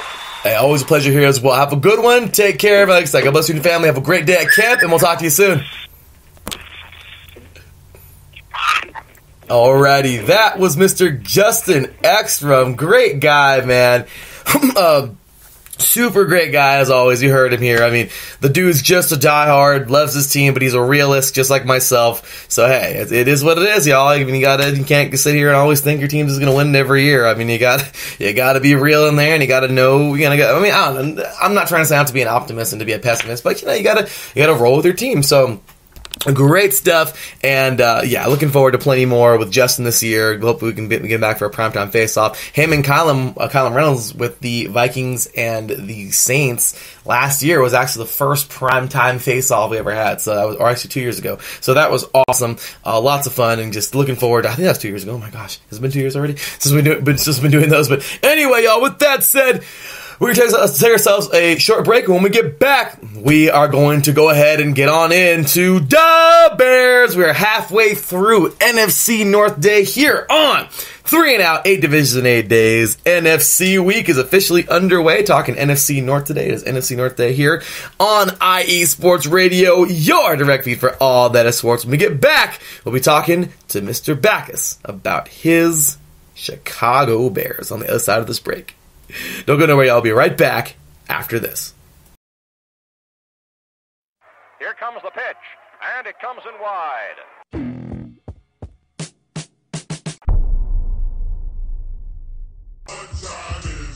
On the BS3 Sports Show. Welcome to the BS3 Sports Podcast. We hope your experience with us is amazing. Sports talk, comedy, social issues, and more. BS3 is the best source. Can you dig it? Attention, all sports fans! If you're someone who wakes up each morning with lists of sporting events to go along with your to-do list for the day, then you just might be a diehard. The world of sports is as vast as the ocean is deep, including the major leagues, the minor leagues, the college, and everything in between. This is me, your boy Larry B of IE Sports Radio, welcoming you to join me every Monday evening at 4 p.m. Pacific, 7 p.m. Eastern on The Defining Moment, a show that focuses on what really matters in the sports world, sports themselves, and nothing outside of them. Once again, tune in for The Defining Moment with me, your boy Larry B, every Monday evening at 4 p.m. Pacific, 7 p.m. Eastern on IE Sports Radio, right here on Spreaker.com. We'll see you there.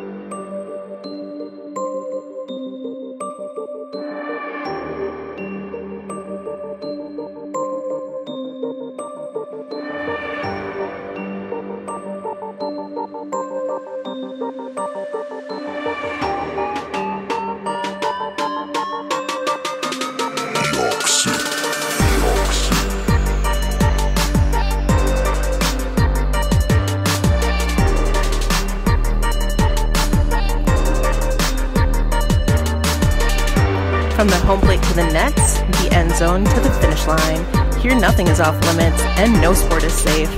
Not what it seems with your host Caitlin Seam, bringing you sports like you've never heard before. Catch me Thursdays at 5 p.m. Eastern, 2 p.m. Pacific, right here on IE Sports Radio. The only question is, are you ready?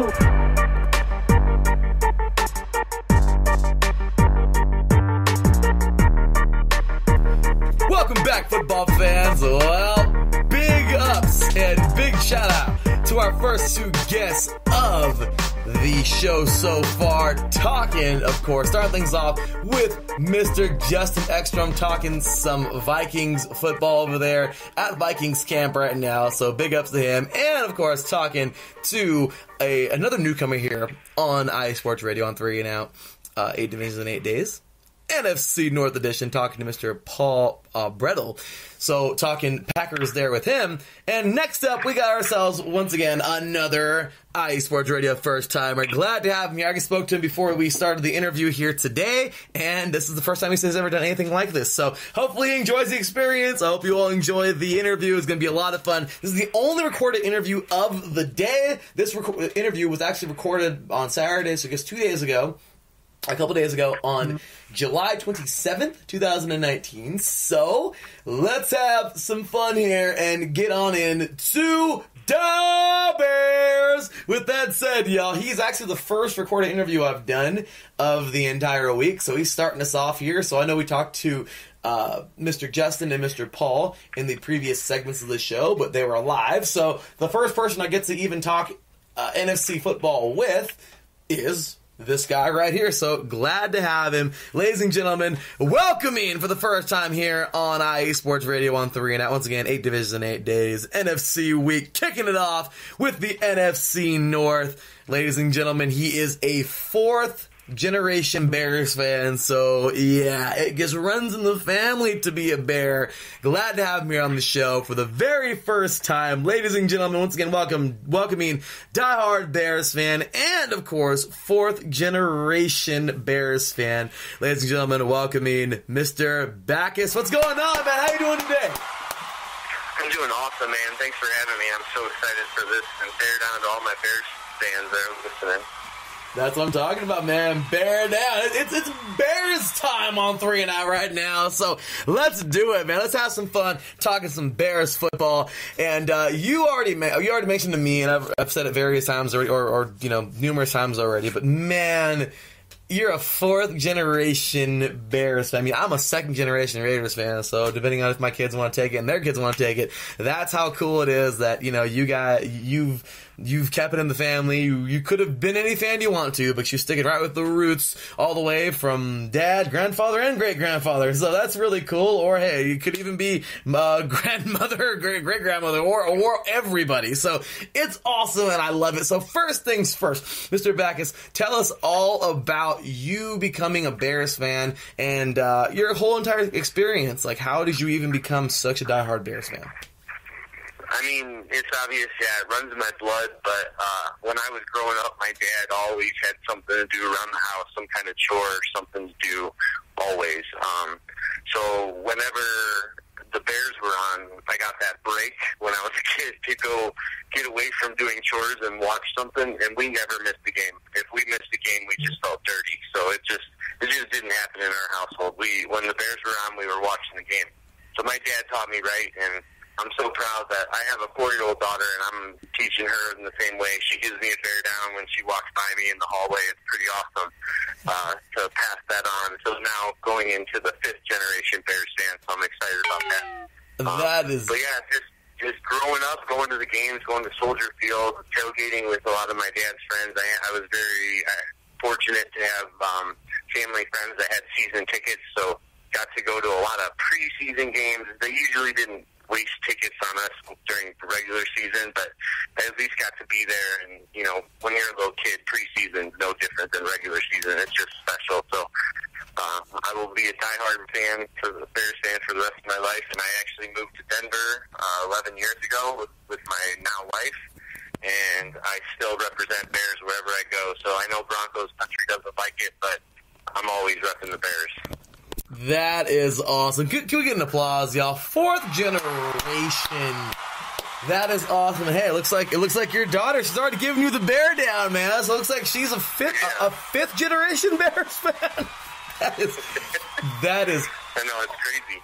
That is so awesome, man. That is so cool. You got to even go to some games, and preseason games, no matter what it is, you're supporting your team, and especially in the preseason. And to me, I love the preseason because I just feel like there's so much there, that you're getting to see not just, you don't get to see the finished product of the final 53-man roster, but at the end of the day, you're really getting to see what goes into football. You're going into the whole process of the draftees that were drafted in the, 4th, 5th, 6th, and 7th round. Maybe even some of the guys who were drafted earlier that just maybe aren't cutting it, or the free agents that you guys brought in that you didn't, that you're trying to test out, or maybe some guys you're just giving a chance, maybe some social media.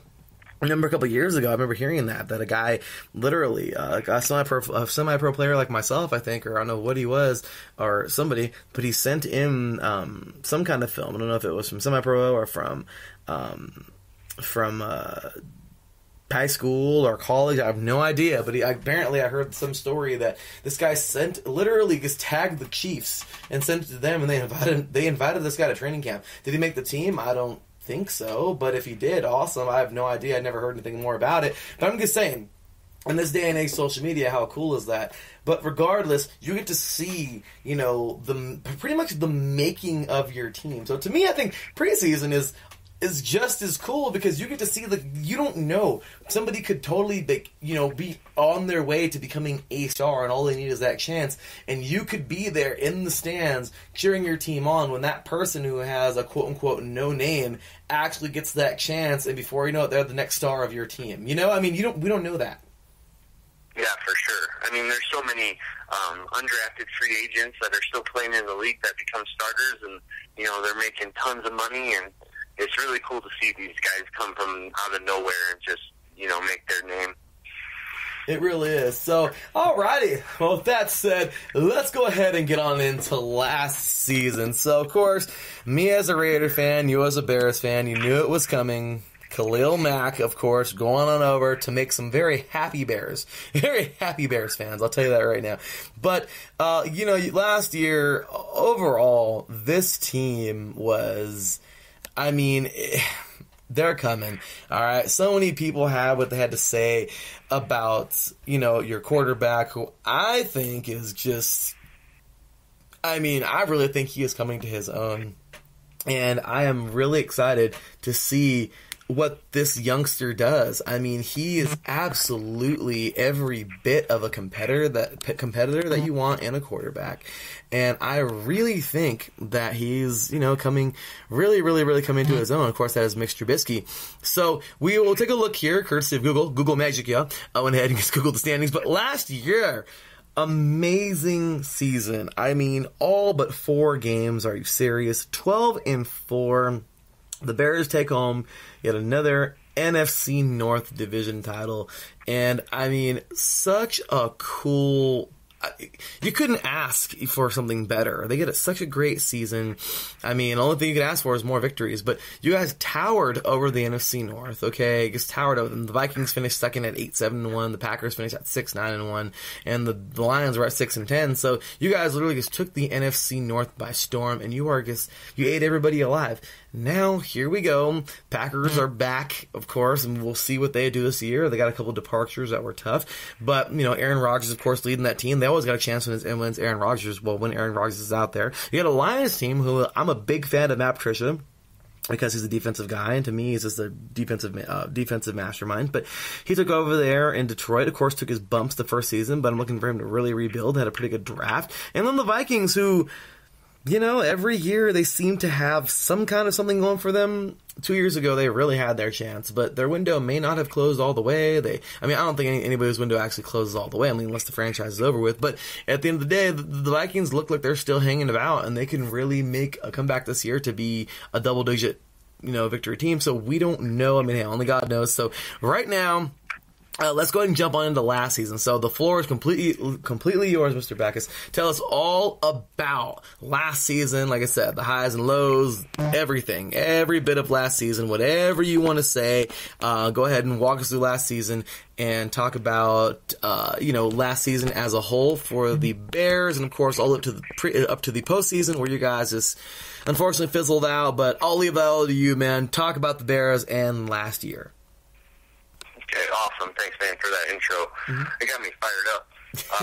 All right, so last year at the beginning of the season, before we got Mac, I was very cautiously optimistic. It was hard not to be cautious about the Bears because, we haven't been very good lately, and it's been very frustrating. It's just hard. It was very hard being a Bears fan. I mean, I was watching every game every minute and just suffering through it just so, I knew there was going to be better times coming. Then, when we did draft Trubisky, I was one of the Bears fans that was so excited that we took Trubisky. I just fell in love with watching his tape. And, the biggest thing about him was experience. That was his biggest knack, and we got all these people in the league that are trying to, say, oh, he's a bust, but when you don't even give it, he's been through 2 different offenses in his second year in the league. I mean, he played very well last year, and, people are ready to label him as a bust. I mean, and I get it. It's because Patrick Mahomes, Deshaun Watson, both of those guys are performing above where, they should be, but they also had a lot of experience in college. So that's one thing that I think that Trubisky's going to, turn some heads this year. But so last year, going into the year, I was excited about Coach Nagy. I thought just listening to the way he talked to us instead of like Bears fans, like we listened to these press conferences with John Fox, and he would just like we weren't good enough or smart enough to know anything about what's going on with the team. He was so worried about, telling anybody anything, so he just would answer questions that were bogus. So, man, he teaches us, we get to learn more about football, and I think that's what it's all about. That's why we watch this game. It's because it's exciting. It changes. We're always trying to learn new things. So when we required Khalil Mack, I mean, holy shit, my whole day was pretty much gone. I was on Twitter just refreshing as fast as I could. I was watching highlight videos of Mac. I was, you hope that it's going to happen to your team, but you just don't think it's going to happen. And to get a guy like that, I have to say, thanks so much, man. I know that really had to suck because I mean, this guy is just a once-in-a-generation type of talent. And as good as he is on the field, I've learned this year, he is even better off the field. The dude is just rock solid. He does everything the right way. He's exactly who you want to lead your franchise. I mean, I want my daughter to look up to, you know, a player like that. It's just so cool seeing that. So once we got him, I mean, expectations, my cautiously optimistic, still there, but I eased it a little bit. I was a little, you know, how could you not be excited when you get Khalil Mack on your team? So watching the Green Bay game, first game of the season, it was so exciting. I mean, as a Bears fan, it was just taking it to, you know, the Packers who have taken it to us in the past, and it was just something like maybe the changing of guards kind of time. And watching what Khalil Mack did in that first half was just it was the best thing I've ever seen in Bears jersey ever. And but you know, losing that game when they came back and you know, we were so close. Kyle Fuller catches an interception, that game's over. There were a bunch of different plays. I'd go just one way. It just was very weird how everything went the right way. But I think that this Bears team learned something after that game. They learned that they can play with you know, the better teams in the league. And everybody thought Green Bay was that better team. You know, we could talk about that later. But so that was one thing that I think it catapulted their season. I think they got this fire that was like, oh, we just let one slip away. We can't let this happen the rest of the season. And then it just, I mean, you got to think about the offense. They were in their first game, brand new offensive scheme, and a lot of new wide receivers. Everybody was just new to the system, so they're trying not to mess up. They're trying to think, don't run the wrong route, all this different stuff. Well, that happened the first couple weeks of the season, and then week 4 was when Mitch put it all together and against the Buccaneers and threw 6 touchdown passes. I mean, watching that game as a Bears fan, I just can't even explain. Like, it's been so long since we've had a quarterback that's even worth discussing, and to see somebody just the way he played that game, it just was so exciting for our future. When Bears fans look at quarterbacks, we're looking at the whole picture, but when we see glimpses of good, it gives us hope. I mean, a lot of these people are trying to trash Trubisky, but this kid gives us Bears fans hope. I mean, because he showed out against some very good teams and played very well. I mean, yeah, he made mistakes, but what's his biggest knack coming out of college? Experience. Give the kid some time. The one thing that he did from the start to the finish last year is he never made the same mistake twice. He corrected his mistakes every time. The kid works harder than anybody on the team. So we're excited about that. And then this Bears team lost by a total of 15 points out of all 5 losses. That's including the playoff loss. 15 points in 5 losses. That is just a crazy stat to me. That they were in one of those games was against the Patriots, and that was 7 points. So, I mean, you have 8 points in 4 other games that you lost by. That's the team that's like right there in every single game, and that's why I think that, you know, it shows us that we can compete with these bigger teams like the Patriots. Going into the year, you know, my wife and I actually flew to Chicago and went to the Sunday night game against the Vikings. That was kind of when it really turned, because we had some division games in a row, and we just went through that part of our schedule. Everybody thought that was where we were going to trip up and going to be the same old Bears, but this Bears team is different. We have depth, we have a lot of talent, and these guys fight hard. I mean, the monsters of the Midway are back, and I think the rest of the league is, you know, needs to be worried about this team for a while. I couldn't agree more. 12-4 last year. You guys came for heads. Okay, you guys were playing last year for. You wanted to destroy everybody. I mean, not physically hurt anybody, but I mean, you guys wanted to literally just go on a rampage, and you did. Now, of course, womp womp womp. I know it kind of sucks, but going into the postseason, man, and kind of just talk about what you feel kind of went wrong. Yeah. So you know, our offense, like it was so exciting to have a playoff game at Soldier Field. I mean, that was, first of all, really cool to play a home game in the playoffs, not just be in the playoffs, but have a home game. And, you know, Trubisky, I mean, he started off really shaky. Like, he didn't make any, like, big mistakes, but he was missing throws, and things weren't lining up, but the defense was had his back, and they did all year. I'm not going to say that the defense didn't bail out our offense all year. They did. They bailed them out a lot, but the defense played fantastic against the Eagles. As you would expect at home on a playoff game. But the offense wasn't getting going. But what made me really excited was what Trubisky did in the fourth quarter, coming back, leading the team down, scoring a touchdown, going ahead. And then, I never thought that when we needed our defense to make a stop, that the Eagles were going to just drive right down the field and score a touchdown on fourth and goal from the 1. That's the type of stuff all these guys have dreamed about, is being able to put your team in a position to win a game like that. And then Trubisky comes back after the Eagles score. Trubisky comes back and gets us in place for a field goal. He made a absolute dime ball to Allen Robinson. That ball was just perfect, right in between a couple of defenders. It was just amazing. And then the kick happened. I hate hearing double doink. I think it's ridiculous, but geez, man, that was a coming to really sad moment. It was devastating. It hurt. You could feel it. Just because we had so much promise, and we, running into the playoffs, we won 10 out of our last 11 games. So we had momentum on our side. It was just really devastating. But everything that I've heard after the game and all that is this team is so hungry for this, and they want to just move forward. And it's not about what happened last year; it's about what's going to happen this year.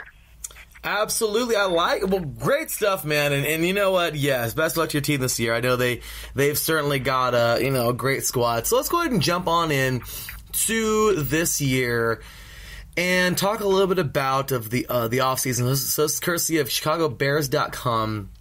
And let's go into the free agents real quick. Look at this, man. Some great pickups. Clinton-Dix, you guys signed him. What a pickup there. Mike Davis, Clinton-Dix from the Redskins. Mike Davis, of course, running back from the Seattle Seahawks. Marvin Hall, wide receiver. I think you guys actually, he was from the Falcons. A Dolphin here, Ted Larson, offensive lineman. You also got Cordell Patterson, which was a Raider previously, and a Patriot last year. So another speedy player there. And Buster Skrine, corner from the New York Jets. Then you re-signed Ben Brockner, I believe, or Broniker. Tie and end. You would re-sign quarterback Tyler Bray, Rashad Coward as well from offensive lineman, DeAndre Houston Carson, safety, as well as Isaiah Irving, outside linebacker, Aaron Lynch, outside linebacker, Bobby Massey, big guy, remember he was over there in Arizona for a while, or at least for 1 year, but right tackle, big boy there, Pat O'Donnell, punter, Ray Robertson Harris, defensive end, Patrick Scales, long snapper, and Nick Williams, defensive tackle. So, with that said, those are all the free agents from what I can see here, courtesy of ChicagoBears.com. If there's anybody that I missed, please go ahead and throw them in there. And if not, go ahead and elaborate on some of these guys and who you think is going to come and make an immediate impact, and who do you think could actually make an impact maybe next year, a couple years down the road. What do you think? Yeah, one thing I want to say is it was so nice this year not having to worry about finding starters in free agency. We had two starters that left with Adrian Amos and Bryce Callahan. So we had two starters that we needed to, replace. In the past years, free agency was how we found our starters because a lot of the rookies were just not working out. So that's one thing that was kind of nice, is not to have to worry about, a starting lineup getting in free agency. But Cordero Patterson, I want to start with him first because this guy, he was the big reason why the Bears lost the game, the home game last year against the Patriots. He just is so dynamic as a kick returner.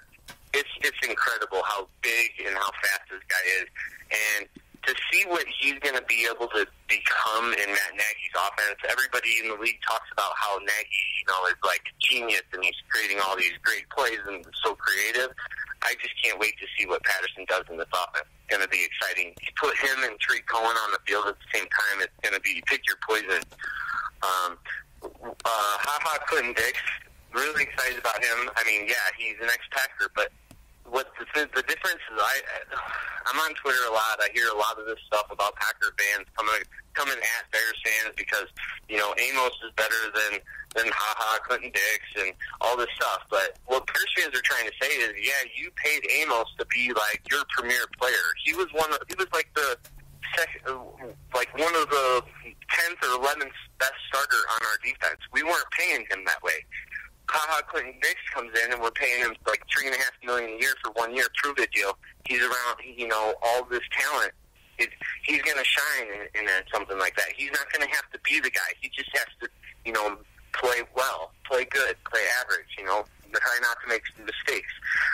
Amos is going to have to go into Green Bay and try and be the guy in that. And, I wish him nothing but the best, but when he's playing the Bears, I hope, obviously I don't. So Mike Davis, I didn't really know a lot about Mike Davis before we signed him. He basically, the way I took it is he's like a Jordan Howard with better hands. He's a little bit quicker, so he can still kind of get through the line. That was one thing with Jordan Howard. You could just tell last year, when he was on the field, our offense was not as dynamic. He will cause people to get double teamed in other places, so it just threw off the whole play. So I was actually okay with. Jordan Howard got us Bears fans through some hard Sean Fox years. He was basically our offense, and we thank him so much for that. But it was time for Matt Nagy to get his next running back, which Mike Davis is part of that. But I'll talk about the other one that we got later. Busher Screen. I actually looked that up to see how he say his last name. And he's somebody that, Matt Nagy talked about him last year when we played the Jets and said that he felt that he was one of the best slot corners in the league. He's very physical. One thing bad about him is he's a little grabby. He holds a little bit. But hopefully he won't feel like he'll need to do that because he has all this supporting cast of, playmakers around him. I'm pretty excited about all these free agent ads that we did. I really think you guys did a pretty good job in free agency. So let's move it on to the draft and talk about your draft. Of course, you didn't have a first, second round pick, but you did go on to the third, and I thought got a very good quality player, Dave Montgomery, running back out of Iowa State. The Cyclones had a pretty decent year. Besides upsetting the Oklahoma State Cowboys in crazy fashion, I remember 2010 or 11, and then again a couple years after that, 2014, 2015, somewhere right around there. I forgot. But anyway, so the Cyclones you never hear much about, but this year not a bad year, and their running back was a big part of the reason why they were actually a pretty decent team in the Big 12. So you guys picked him in the third round with the 73rd pick. In the fourth round, Riley Ridley.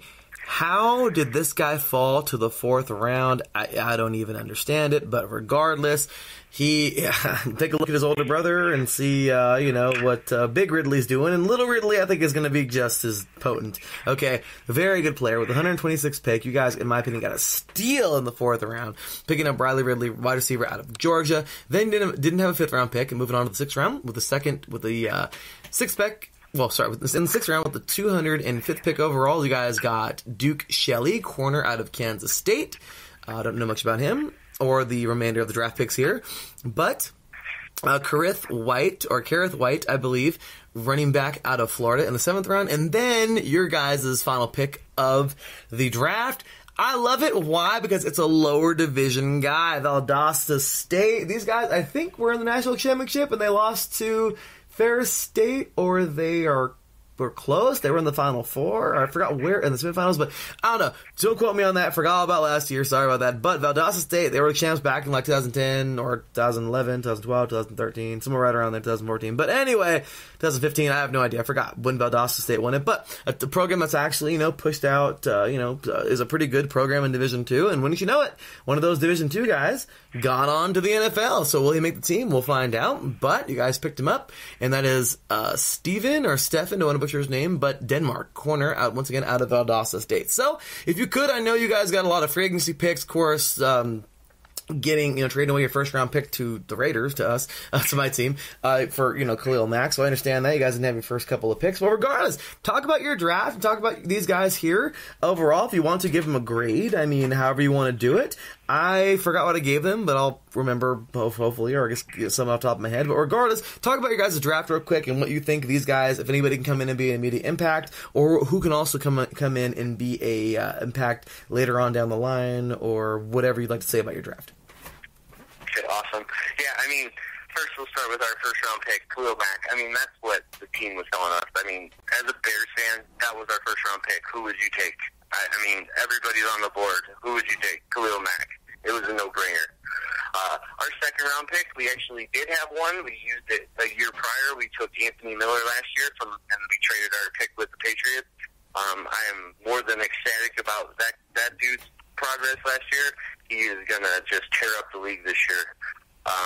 So then the move up for David Montgomery, I was really excited about that as well. I mean, we have a dynamic running back now. I looked up some stats with this kid, and he, in the last 5 years, he was, for the top 5 running backs of percentage of missed tackle rate, he was on there twice for the last 2 years at 39%, which was number 1. This is all running backs in college football for the last 5 years. And the year prior was at 33% missed tackle rate. I mean, that is just insane. I mean, Saquon Barkley is on there. He's going against. He's on that list, and this dude's on there twice. I mean, what watching his tape kind of gave me as a Bears fan, he kind of has a little bit of Matt Forte in his game. He's very shifty. He's not the fastest guy out there, but his speed, his game speed, he's so fast with seeing the blockers come. It's exciting to see what he's going to be able to do. And one other thing, he does in college, he didn't catch the ball a lot. The kid has natural hands. You can see it on tape. It's pretty obvious. So it's just going to be nice to have a dynamic offense that's not going to be this is going to be a run because 24 is out there. It's going to be a little bit different with 32. Riley Ridley, I mean, what can you say? Like you said, 4th round. Are you kidding me? This dude he's going to light it up. The one thing is we have 2 years ago, we didn't even probably had a top, a number 3 wide receiver on our team, and then a bunch of 4s, 5s, 6s. We didn't have a 1 or a 2. And then fast forward 2 years to now, I mean, our wide receiver room is just stacked. And so adding Riley Ridley to that, it's just a no-brainer. The kid works very hard. He's a great route runner. He has great hands. I'm really excited to see what they can do with him. Duke Shelley, he's another one I want to talk about. This kid, all the word out of camp and OTA, camp just started the last 2 days, but he has been all the beat guys are talking about this kid that, hey, watch out for him. Buster Screen does not have, that number 1 spot locked up because this Duke Shelley kid, he's making plays all over the field. So I'm really excited to see what happens there. The other thing, we signed a bunch of undrafted free agents that had the drafting grades. I mean, some of them were a little bit higher up. I'm just going to touch on them really quick. Dax Raymond, tight end. Alex Bars, guard. Emmanuel Hall, wide receiver, and Matthew Betts, outside linebacker. A lot of great things coming out of those guys, and I'm excited to see if one of them sticks on the roster. It's going to be pretty hard because we have quite a bit of depth, but it'll be exciting to see those camp battles go. This is going to be exciting, especially camp. Camp actually gets started for you guys, right? Like yesterday? Yeah. Today was first practice to the public. They had their first practice yesterday, and then pads go on tomorrow. Oh wow, they're coming on up. Well, then you guys getting ready. I'm sorry, tomorrow meaning Sunday. That's right. Well, exactly. So on the show right now, if you're listening, once again, this interview was recorded on Saturday, July 27th. Well, of course, today it is July 29th, speaking of when the podcast is actually going to be released. So yesterday was their first day of full pads, speaking on the podcast, and today's their second on Monday. So with that said, all right, Mr. Backus, let's talk real quick about the segment that just had, last week was awesome. We had some good ones, we had some really nice, polite ones, and we had some ones that were just like, wow. Like last year, Mr. Micah Farias for the Chargers last week, I think he won, he's leading so far. He tore the AFC West apart. Of course, the rest of the teams, the Chargers fans, so he just stuck it to the Chiefs. the Raiders and the Broncos. But hey, I mean, once again, you can be polite if you like. You can do whatever you like to, however you want to do it. But as I mentioned, you can talk about, every team, how they're going to do this year, what you think their records are going to be, and then, of course, talk about your Bears. If you're superstitious, I know some people are superstitious and you don't want to talk about the record. That's completely okay. But let us know what you think. And then we will, what you think about your team at least. Once again, like I said, I know some people are superstitious, so if you don't want to talk about the record, that's okay. But let us know. So with that said, here we go, Mr. Backus. Without further ado, stick it to him. All right, let's start with the cheese turds up north, the Packers. One little stat here. Since Trubisky's been drafted into the league, Aaron Rodgers hasn't made the playoffs. That's kind of a big deal. Rodgers, the one thing about Rodgers, everybody gives the Packers a shot because of Aaron Rodgers. It's funny how much he covers their roster because last year their team was so trash all around. I mean, they didn't look like they even wanted to play. If Aaron Rodgers isn't 100%, they're like, what's the point?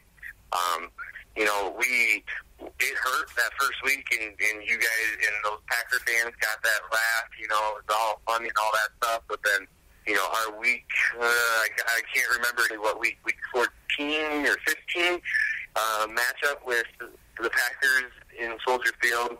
Trubisky lit you guys up, and this is what your future is going to look like. So open your eyes and see, because the Bears are on the up. So then we'll talk about the Vikings. I have a lot of respect for the Vikings. I have a coworker that is a Vikings fan. He's very respectable. I feel like we, kind of have a lot in common with our teams and stuff like that. So that's one thing I respect. But Kirk Cousins, I mean, come on. Last year was pretty pathetic. I mean, he was added to a team that was expecting to go to the Super Bowl, and they regressed so bad. I mean, that defense was just not the same. The offense, I mean, they have two of the top wide receivers in the league, and Kirk Cousins couldn't make that offense work. I'm just not sure how this year is going to be much different. So, I think their defense is going to be a lot better this year, but I still am not sold on their offense. Their offensive line is just, they're terrible. They can't block anybody. So, all right, and then the Lions, the Detroit Lions are, they're the Lions. It's funny. I'm 34 years old, so I remember, a few years back when the Lions were like absolute trash, and nobody picked the Lions to do anything ever. People still don't, but in the last couple of years, we were just terrible. The Bears were bad, and the Lions would, beat up on us. And so all these younger kids that started watching the Lions football think that they own, us. Well, guess what? Things are changing now. This team is different. You guys aren't going to be able to keep up with what we got going on. You guys, your D-line looks tough, but the rest of your team, Chase Daniel went into Ford Field and kicked your guys' butt. I mean, last year, Chase Daniel, our backup quarterback. Come on Thanksgiving. That's your guys' primetime game every year. And then Trubisky, the game that we played back in Soldier Field, Trubisky just shredded the Detroit secondary. It wasn't even like a challenge. He was at the line calling the play, knew exactly what was going to work. One of his play calls was trash, and his center, Cody Whitehair, said the Detroit Lions, and Trubisky goes, yeah. So that just explains about your team. And now we'll get to the best team in the NFC North. That's the Chicago Bears, the reigning NFC champs and the NFC North champs. This year is going to be different. Everybody's saying that we're going to regress, that we're like the 2017 Jags, which I just don't see it. I see that we're more like the 2017 Rams. That team that just didn't get over that hump, that's ready to make that next step and get to the Super Bowl. That's what I'm looking at, and that's my expectation. Chuck Pagano, this guy, everything he does is with a purpose.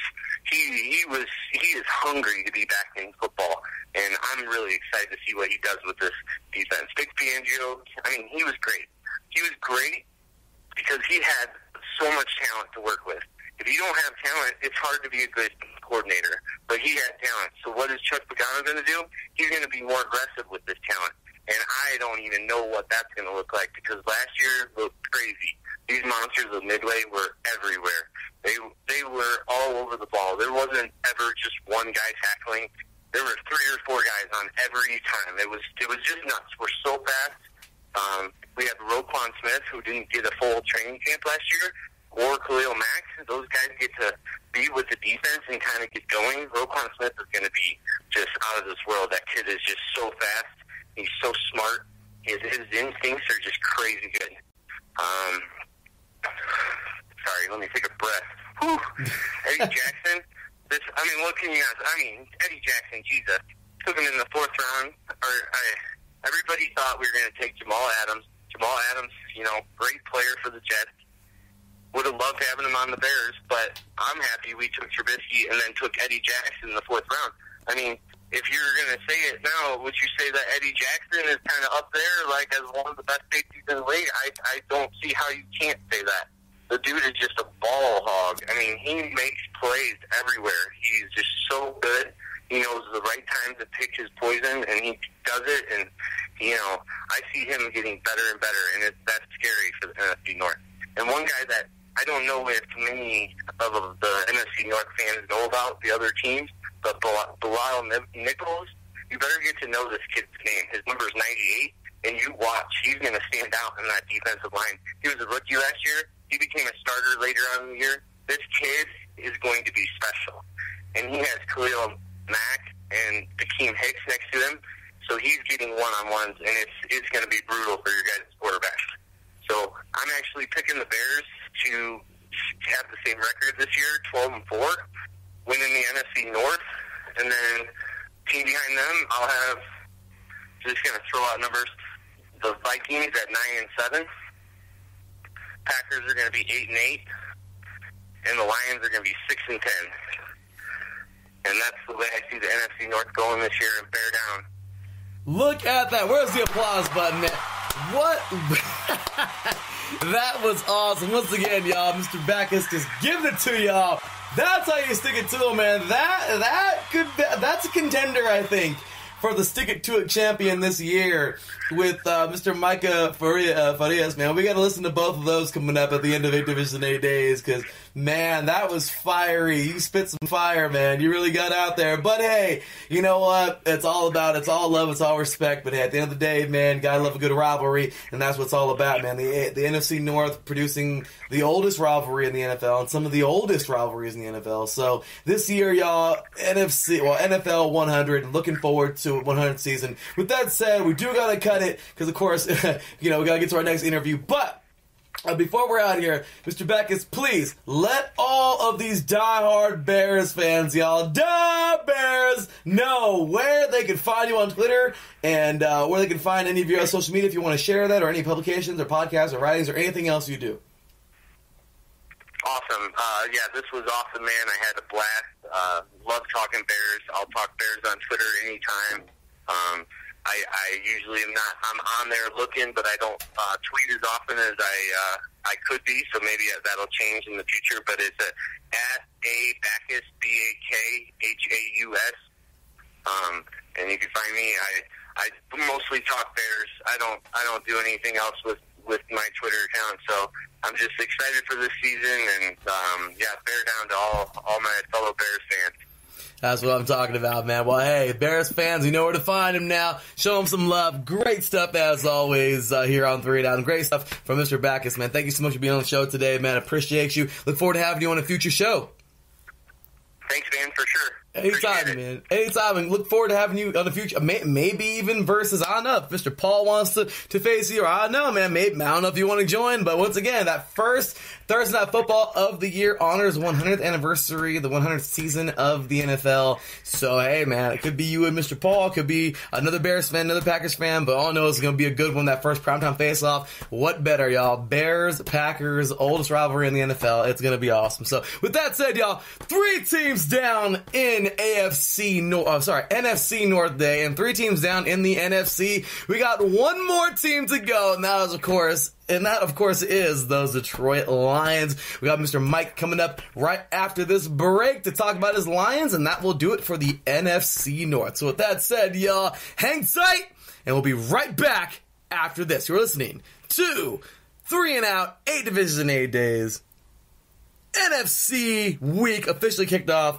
NFC North edition right here on IE Sports Radio, your direct feed for all that is sports. We'll be right back after this. Lopan, they didn't even want you. Heck, they didn't even want me. But you know what? Right about now, they have no choice. Looking for the real sports talk? Talk that's for us, the people? Look no further. The Wait a Minute Show, a prime-time sports comedy cocktail that tucks you in at night. Join me and Lopan Wednesdays at 9 p.m. Eastern Standard Time on the 2livestewsradio.com and Saturday 8 p.m. Eastern Standard Time on the waitaminuteshow.com. Sounds like a plan to me. Ain't that right, Lopan? Indeed.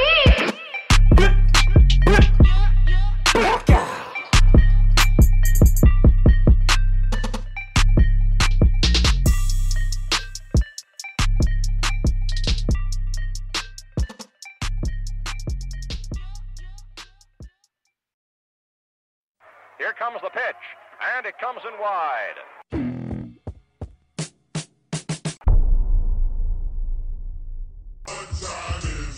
On the BS3 Sports Show.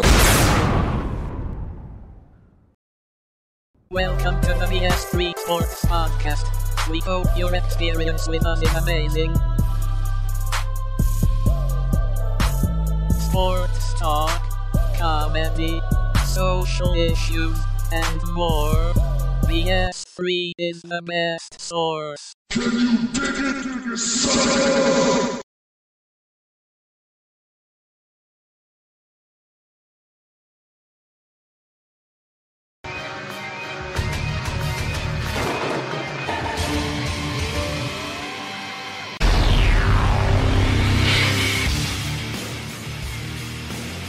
Wrestling fans in the podcast world, you are in the right place to listen to the right show, the premier show in the professional wrestling podcasting world. This is Ring Rambling Radio, and you are listening to one of the co-hosts. I am Martin Sandoval, a.k.a. the SoCal Saint, along with my 2 co-hosts, the lovely Felicia and my boy Matt. Yes, every Saturday or every other Saturday morning, you can listen to us, the premier wrestling team, giving you the premier wrestling news, rumors, updates, event discussions, everything that has to do with professional wrestling. You're in the right place. IE Sports Radio presents Ring Rambling Radio. Don't miss it, because it's just too sweet.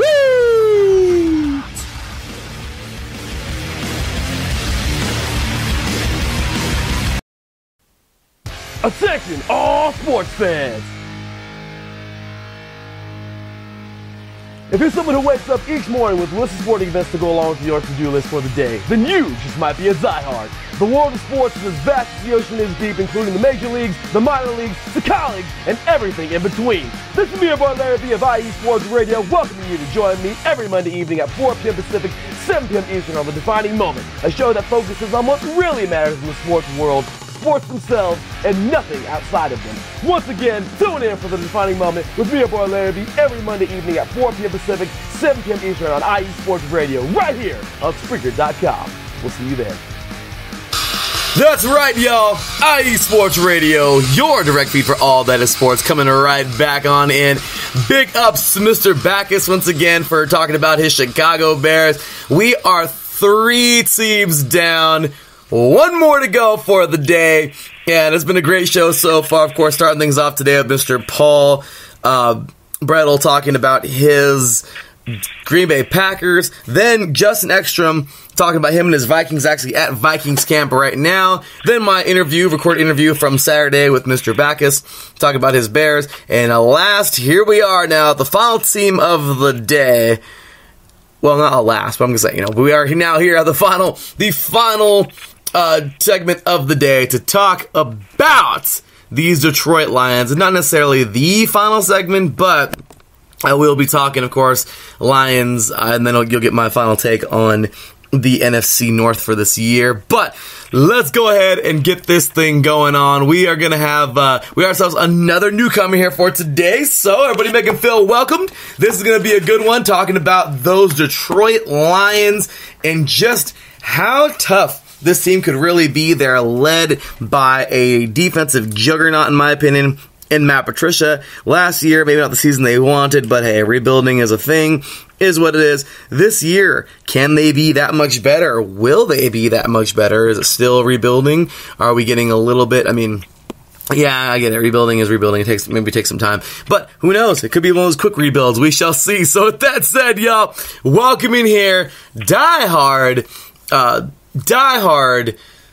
Lions fan, and pretty cool here. He actually has a blog. So his blog, the Brian Wallace blog. So I gotta check that out. But of course, I'm sure the editor of the Brian Wallace blog and diehard Lions fan. Ladies and gentlemen, welcoming in our final guest of the day to talk about his Detroit Lions. One pride. Where you at, Lions Nation? Stand up. Be ready. Here we go. Ladies and gentlemen, welcoming Mr. Brian Wilson. How's it going, Brian? How you doing today, man? I'm doing well. Thank you for having me. Hey, you are very welcome, and thank you so much for being on today's show, especially such short notice. Mr. Mike was actually supposed to be on here today. Lions fans out there and everybody at iSports Radio, but Mike had an interview today, so pray for him. Hopefully he's doing great and gets the job. And but yeah, so I had to reach out to a couple more Lions fans, and well, Brian was the first one up, and he was like, "All right, I'll do it." So just getting out of work right now. But hey, man, thank you so much for being able to spend some time with us here on the show to talk about your Lions today. Oh, no problem. So yeah, the Lions have been rebuilding for quite a while. But to a point, they brought in Matt Patricia last year to kind of bring a culture shock to the team, and was highly successful in doing that. I know that there were whispers out there that, players were not buying in and didn't want to play for him, but honestly, I don't feel like that was the case. When you have a guy like Chris Flowers who signed in the offseason saying that he turned down more money in a longer contract just to play for Patricia, and then, of course, Friday, when they picked up defensive lineman Mike Daniel after being released by the Green Bay Packers, and he echoed the same thing that he wanted to be coached under Patricia. It sounds to me like it was just that. It was a culture shock to a lot of the veterans in the leftover roster. Yeah, you guys really, I loved this. I really, really love the fact that you brought over Matt Patricia. I mean, not necessarily a Patriots fan or Raiders fan, but I definitely love great defense. I'm all about the defense side of the ball, and I just love the fact that you guys brought him on over. I mean, it's like everyone kind of knew him. He was going to be a coach somewhere, someday, the same exact way that Chase McDaniels will be. He may be the successor of the Patriots when Belichick decides to retire, whenever that is. But they're not trying to rush him off, though. I love it. He gives us great football, of course, in my opinion, the greatest coach ever. So I am definitely excited for what Matt Patricia can bring to this Lions team. So first things first, Mr. Brian, let's go ahead and jump on into the very early segments, the very early part of this segment, and talk about how you became such a diehard Lions fan. So you are speaking to the Lions Nation out there, man. Let them know how you became such a diehard. So I grew up in Grand Rapids, Michigan, and pretty much from the goal we got were Lions games. So being in-state and they're the in-state team, it was them. So I go back to the early '80s with Billy Sims and Doug English and Eddie Murray and, those guys. And then, being a Lions fan is probably close to being a Cleveland Browns fan. It's tough. You're grateful for, the playoffs when they get there. And you always want to kind of see them get over that hump. And hopefully one time, they'll at least have a deep playoff run. Well, I'd hope so. Awesome. So there you go. That's how Mr. Bryan became such a diehard fan. In-state team, of course. Growing up in Grand Rapids, Michigan, and now here he is. All these years later, just a diehard fan and just loving his team. So let's go ahead and get on in to last year. So the Lions last year just, not the best record you want to have. Let's go ahead and dial up Google Magic, everybody. Let's go ahead and take a look here at the standings from last year. Taking a look here, courtesy of ESPN.com, and taking a look at those standings, and those Lions were anything but rememberable last year with a 6-10 record, finishing at the bottom of the NFC North. Give us your thoughts on last season and kind of maybe a little bit of a optimistic look on into this season for what you think is probably going to end up changing up a little bit. Last year it was interesting because you had a first-time head coach bringing his defensive philosophy. And Patricia's defensive philosophy with the Patriots was a 3-4. And the Lions for years had played a 4-3 defensive team. And the Lions did not have the personnel to switch flat out to a 3-4 last year. So Patricia went with a hybrid of a 4-3, 3-4, depending on how the offense was lining up. And it worked sometimes, but when it didn't, it was god-awful. Because they just simply did not have the personnel to do that. Which is why I think that Boston put such an emphasis on the defensive line. I think they want to run the 3-4, and now they are in much better position to do that going forward. The offense last year, Kenny Golladay really kind of came into his own. I'm sure he had Johnson as a rookie, was having a nice season until an injury. But the tight ends were a train wreck. The rest of the receivers all went down with season-ending injuries, and Matt Stafford was playing with broken bones in his back. So it got away from them in a hurry, offensively, defensively. In the middle of the season, when they acquired Damon Harrison from the New York Giants, the run defense greatly improved. I think they finished top 5 in the league against the run.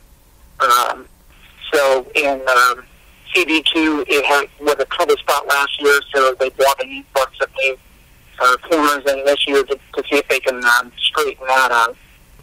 So, it was definitely, last year definitely had that first-year head coach feel to it, and not having the proper personnel to help that coach the way that they have improved this year, to do.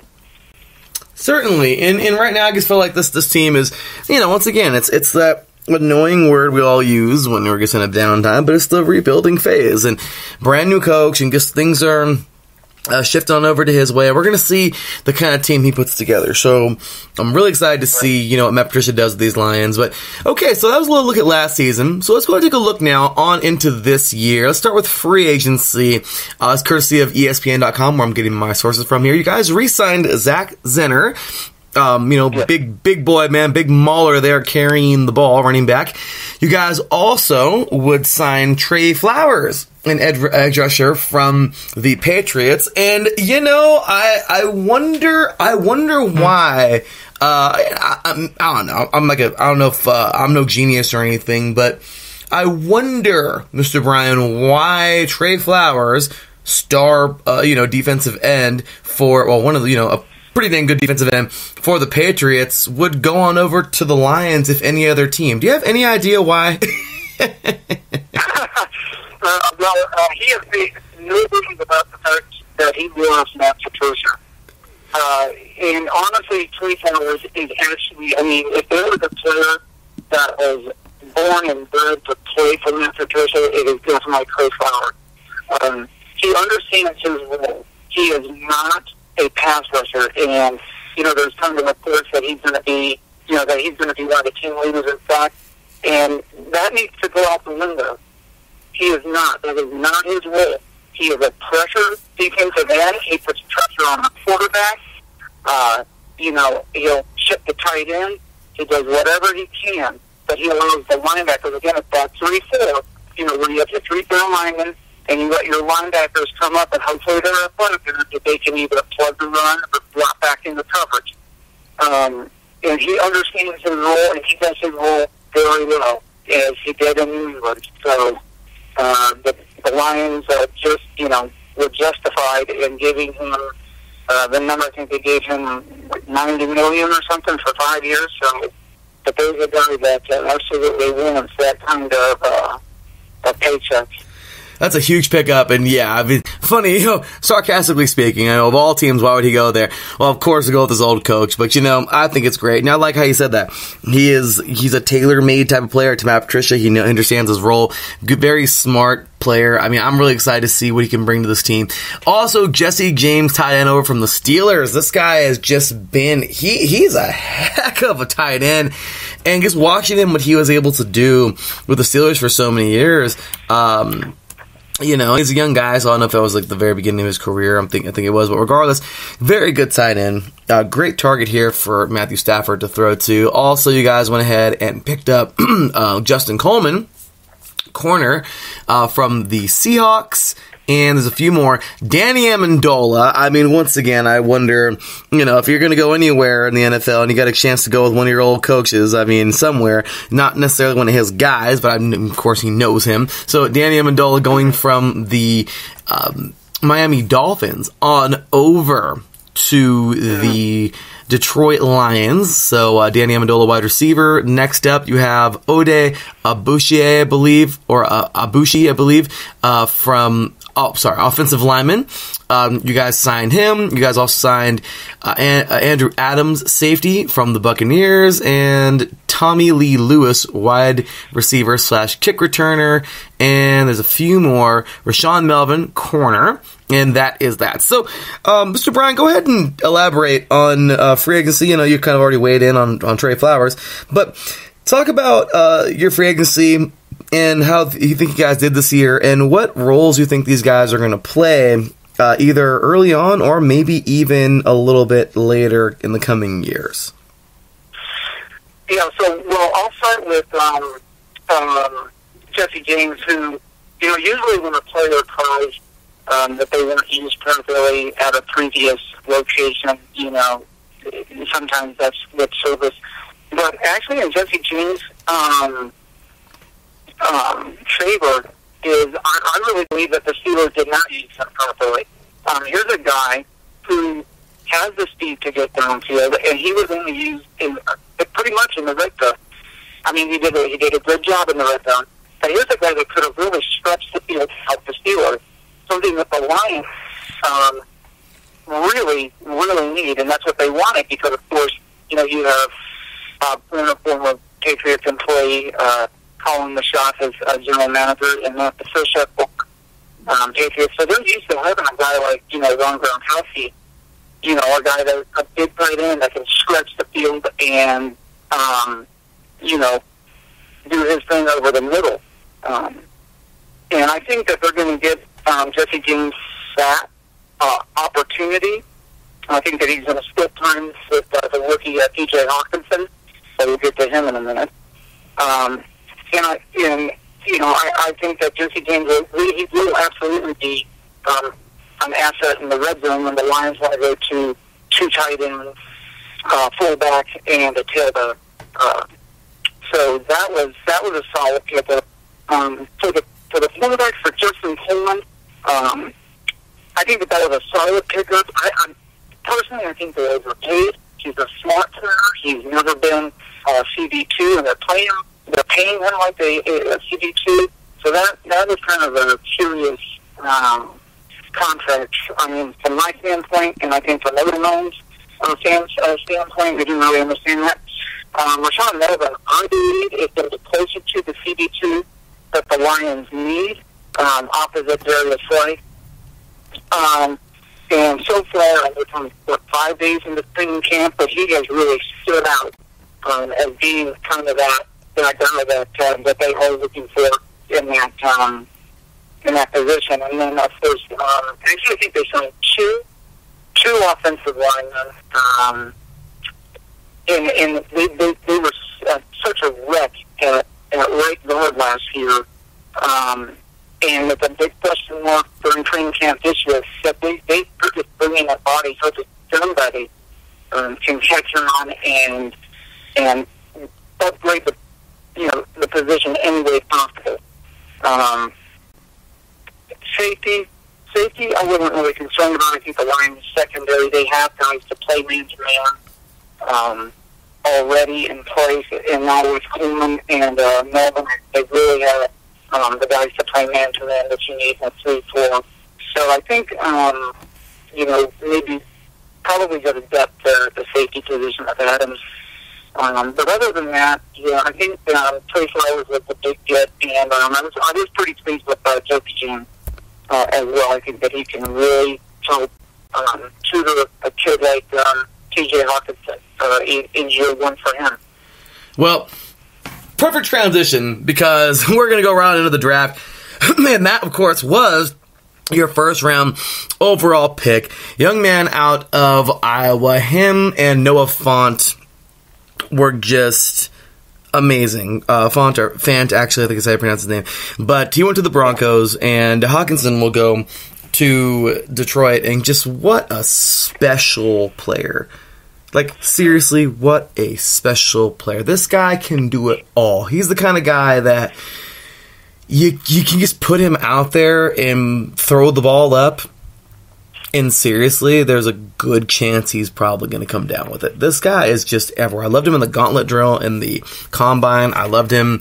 I loved watching him play. He is just graceful. Guy's like a giant deer out there just running around catching balls. I mean, this guy is just he looks like a very, very good player. I wish I would have paid more attention to Iowa this year, to the Hawkeyes, watching him and Noah Fant play together. But anyway, so we have here in the first round with the 8th overall pick, tight end T.J. Hawkinson out of Iowa. Then in the second round here, you guys pick up the 43rd overall pick, Jelani Tavai, linebacker out of Hawaii.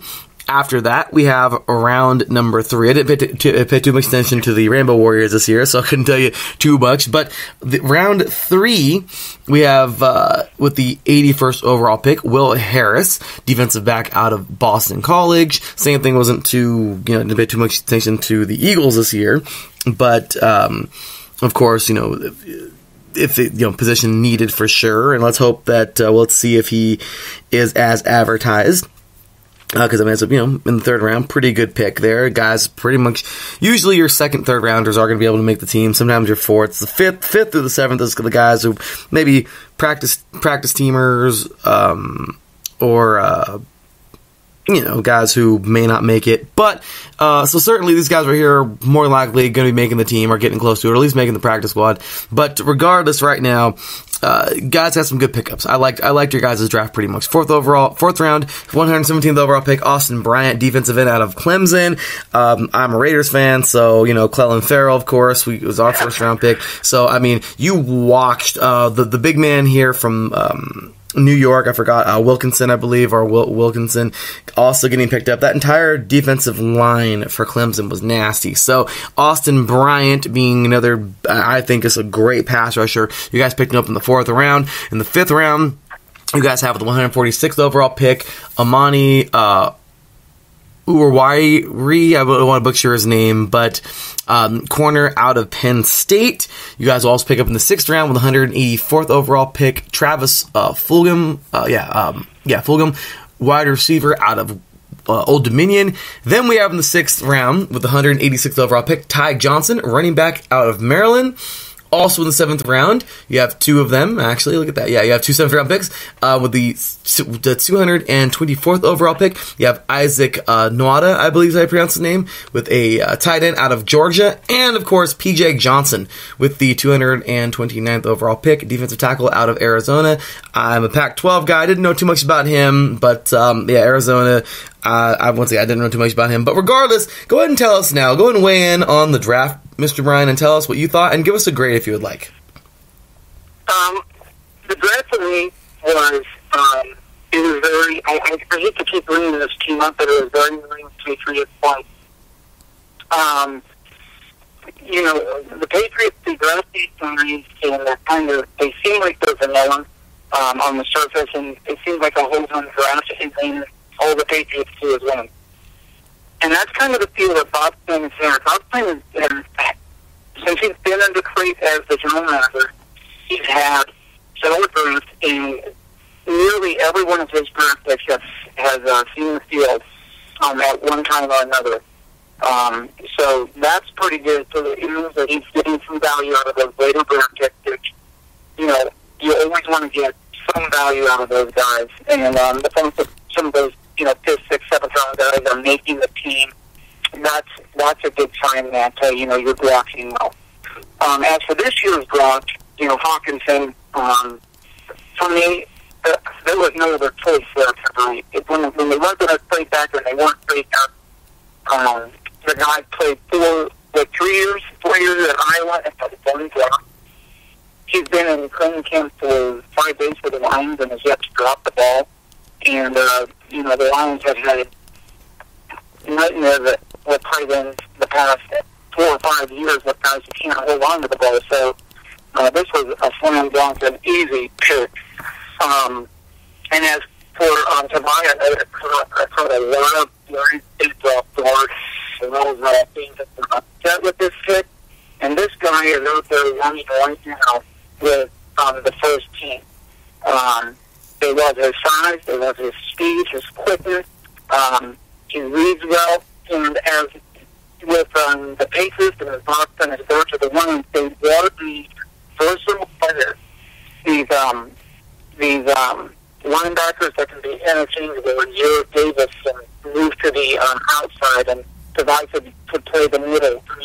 So there's versatility with all the linebackers, with all the defensive linemen. And the secondary as well. I think that it was a solid draft by Quinn. And if I gave it a grade, I would probably give it a B plus. Just based on where he got players and the value that he got them.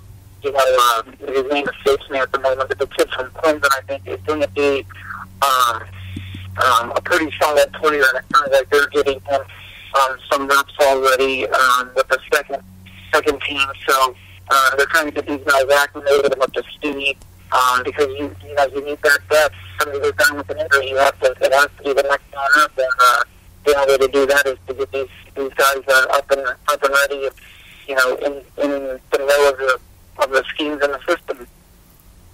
Absolutely, and I like that. You said B plus? Yeah. That's a good grade. I think I gave them a solid B. But regardless, I love the fact that I forgot what I gave them back in the end of the draft where our draft wrap up. But I really liked it, and great pickups here. Really, I mean, once again, T.J. Hawkinson, of course, it's a no-brainer. Great pickup there. Jelani Tavai, I feel like this guy can be a very a big threat early. I mean, just some big pickups here. Will Harris, defensive back out of Boston College, sharpening up the defense.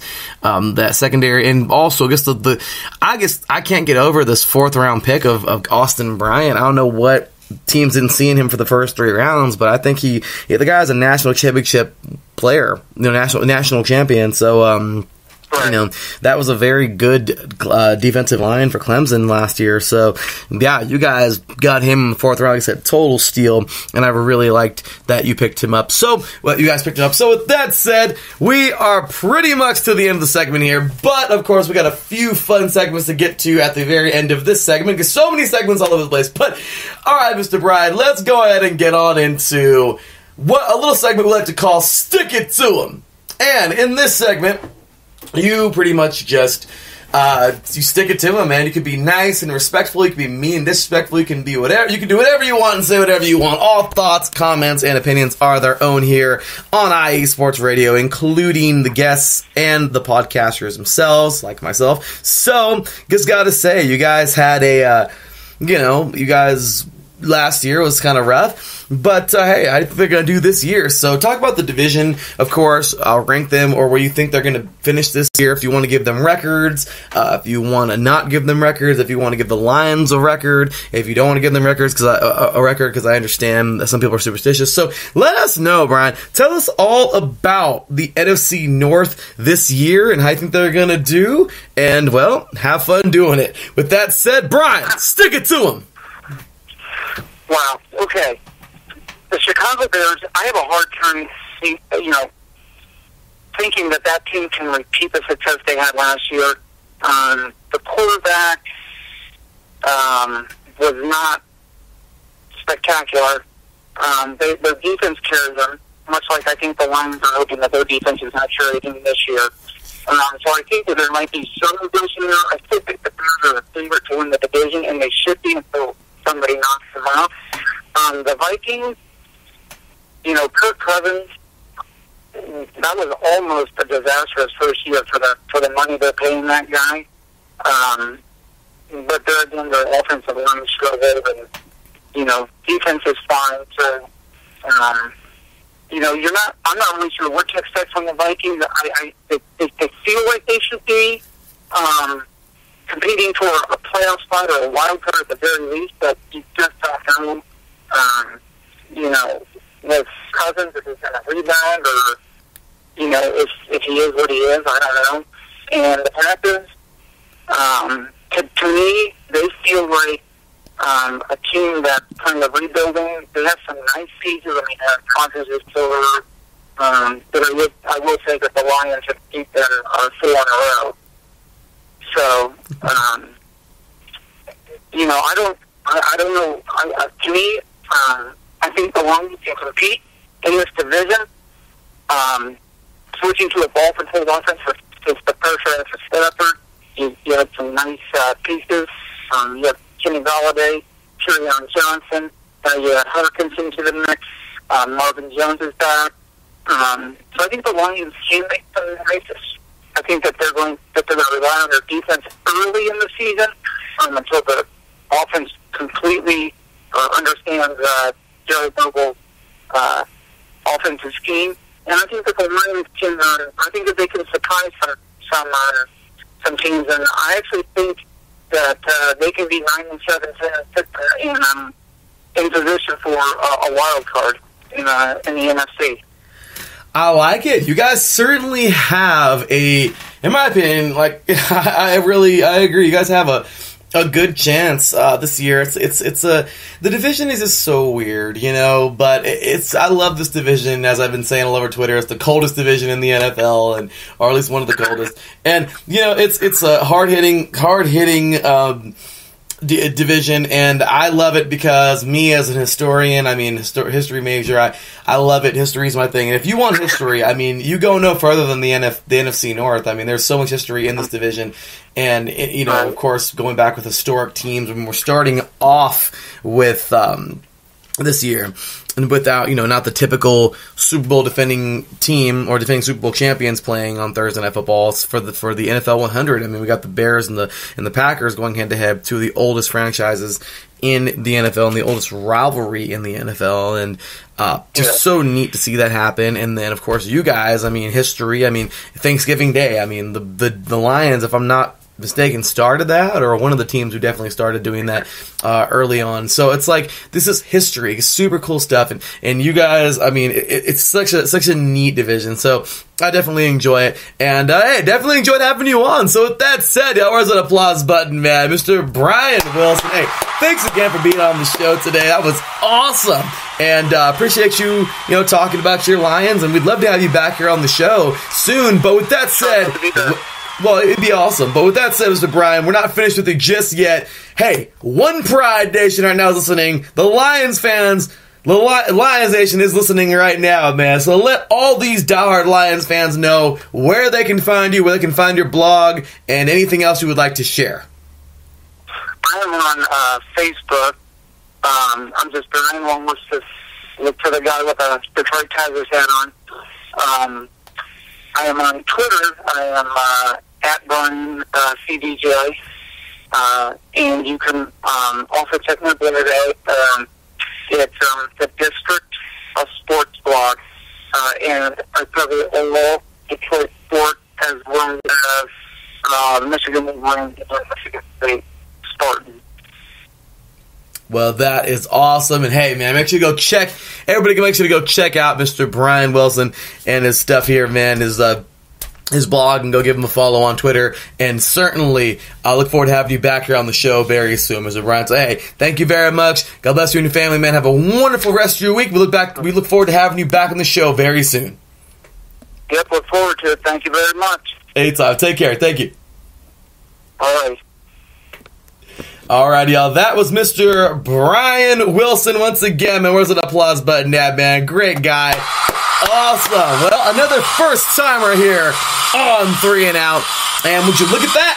The first day of NFC Week is in the books. We now have 5 divisions down and 3 more to go. So 20 teams down, y'all. And we got 12 more teams to go coming up for this week. So tomorrow, once again, make sure to check it out.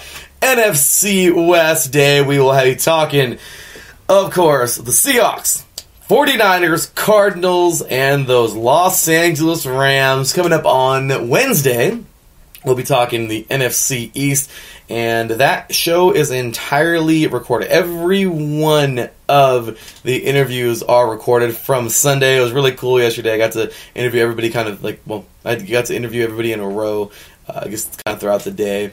It was really cool. It was really, really neat. I had Mr. Keith with the Giants early on in the morning. Then right after him was Mr. Khalil with the Eagles.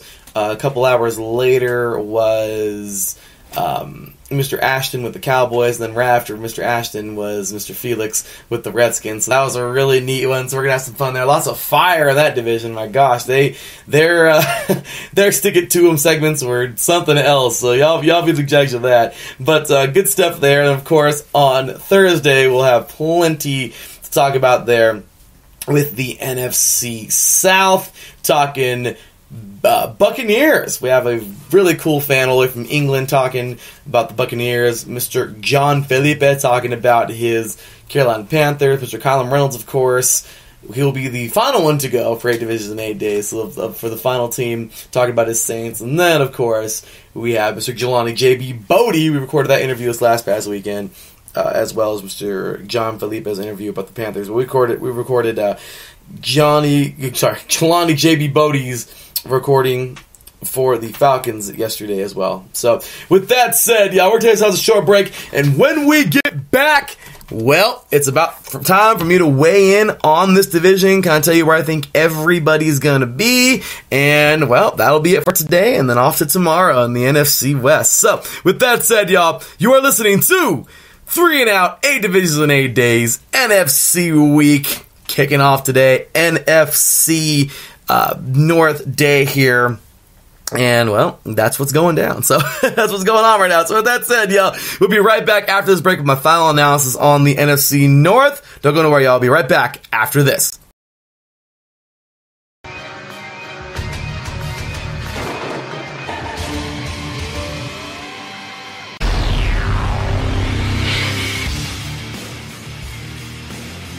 Wrestling fans in the podcast world, you are in the right place to listen to the right show, the premier show in the professional wrestling podcasting world.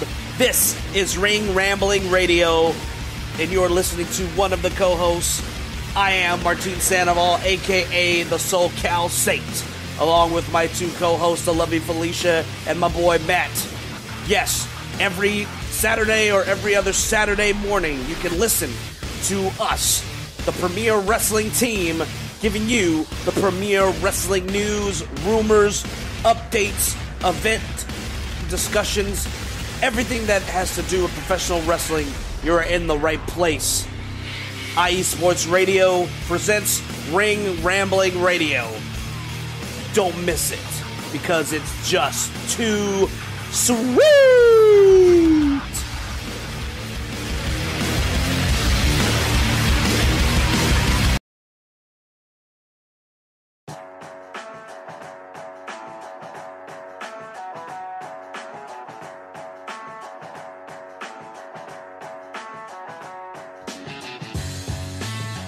Two Wheels Wednesday is the place to come for all your motorcycle sports news every Wednesday on IE Sports Radio with myself, Matt White. All the latest news, rumours, race reviews and previews from World and British Superbikes and the big one, MotoGP. Two Wheels Wednesday, every Wednesday on IE Sports Radio, your direct feed for all that is sport.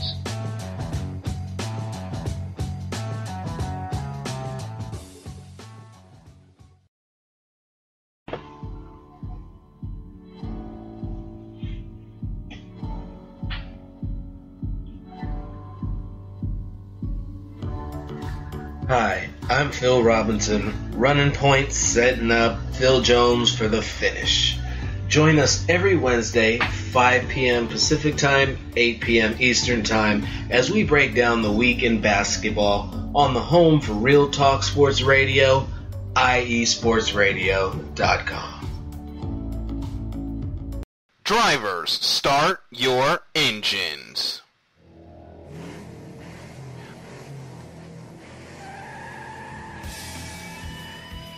Auto racing takes many forms, from the close quarter contact of NASCAR to the high-speed, high-risk atmosphere of IndyCar, all the way to the pinnacle of technology with the Formula One World Championship. No matter if you prefer the high banks of Daytona, the concrete canyons of Long Beach, or the flowing curves of the Nürburgring, the international language of motorsports is simple. Go fast, run hard, and come home first. So join us, myself, Darrell Kinsey Jr., Lolita Camello, and Michael Ward, on a world tour of all the best motorsports has to offer on the Extra Mile, Thursdays at 7 p.m. Eastern, 4 p.m. Pacific, only on your home for all that is sports, IE Sports Radio. That's right, y'all. Your home for all that is sports, IE Sports Radio right here. Check them out, y'all. That's a real great show. Auto sports like none other. They seriously have a lot of fun in their shenanigans, as they may say, or as Miss Caitlin Seam and Miss Lolita Camello like to say. But they're awesome. Great stuff. Once again, the Extra Mile, Thursdays, y'all, 5 p.m. Pacific Time, 8 p.m. Eastern Time, with Mr. Joe Kinsey Jr., Miss Lolita Camello, Miss Caitlin Seam, and Mr. Michael Ward. And, of course, Hot Laps with Mr. Matt White. You also heard him in there, Two Wheels Wednesday. He's taking a break for the... Well, he's the World Superbike and British Superbike and MotoGP are on their summer vacation right now, only 2 weeks. But they'll be back next week here. So, with that said, y'all, we're going to continue it on here with my final analysis on the NFC North. So, okay. So, here's what I want to go ahead and say. Okay, this is a tough one for me because, you know, I like the Lions because, of course, Matt Patricia, that's the defensive dude right there. You know, he's somebody that I really idolized as a defensive coach, and I really do think that he is just he's going to really help get this team back on track. Will it be this year? I don't think so, but it's coming. The Vikings, I love what they're doing over there. It just took huge steps backwards this past year, but that defense can totally be that defense that they were. They have lots of great pieces there, lots of great pickups. I'm really happy that Cameron Smith from USC went there. That's super cool. Justin said earlier he has a chance to play. You know, I mean, even a chance to fight for a starting position. That is great. Then you have the Packers, who you want to see. I mean, I don't know. I feel like the NFL is good when the Packers are good. I love it. Like, Aaron Rodgers over there doing the thing, leading, exciting games, all these crazy Hail Mary passes in the last few seasons. I know it doesn't happen all the time, but just saying. Packers, definitely a great, fun team to enjoy, and I really feel like right now this team is they've got a decent product on the field, I feel like right now, and they can play at a high level in the NFL. They can play, I don't know if they're a Super Bowl caliber team at all, but I do feel like right now, can they be a playoff contender? We shall see. And then we have the Chicago Bears, who just dominated last year. But will that dominant defense do it again? Can this team do it again? So let's weigh in on it, and let me see. So, like I said, last year, courtesy of ESPN.com, the Bears were at 12-4, the Minnesota Vikings were at 8-7-1, the Green Bay Packers were at 6-9-1, and the Detroit Lions were at 6-10. So this year, it is really hard for me to try and get a fourth place team out of all four of these teams, because I feel like they're all going to be decent. But I seriously feel like this is going to be a good division where the lowest is going to be 7-9. I don't think there's going to be anything beneath 7 wins, but I do feel like this year we're just going to be one game better, okay? I think there's going to be one game better, but you heard Mr. Brian Wilson talk about his team. Of course, we're putting the Lions there in the basement. Sorry, Lions fans, but I do feel like they're taking steps in the right direction, but they've just got to continue to build, and you know what? It's okay. It's not like I'm going to sit here and say that they're going to be there forever, or they're just a terrible team, they have no future, or none of that. No, they're certainly building, and a 7-9 record is very fair. If they were to go 8-8, that's even better. But they could be right around there. I definitely see better than 6-10. I mean, I know it's just one game that I have there, but I think that they can be a 7-9 team.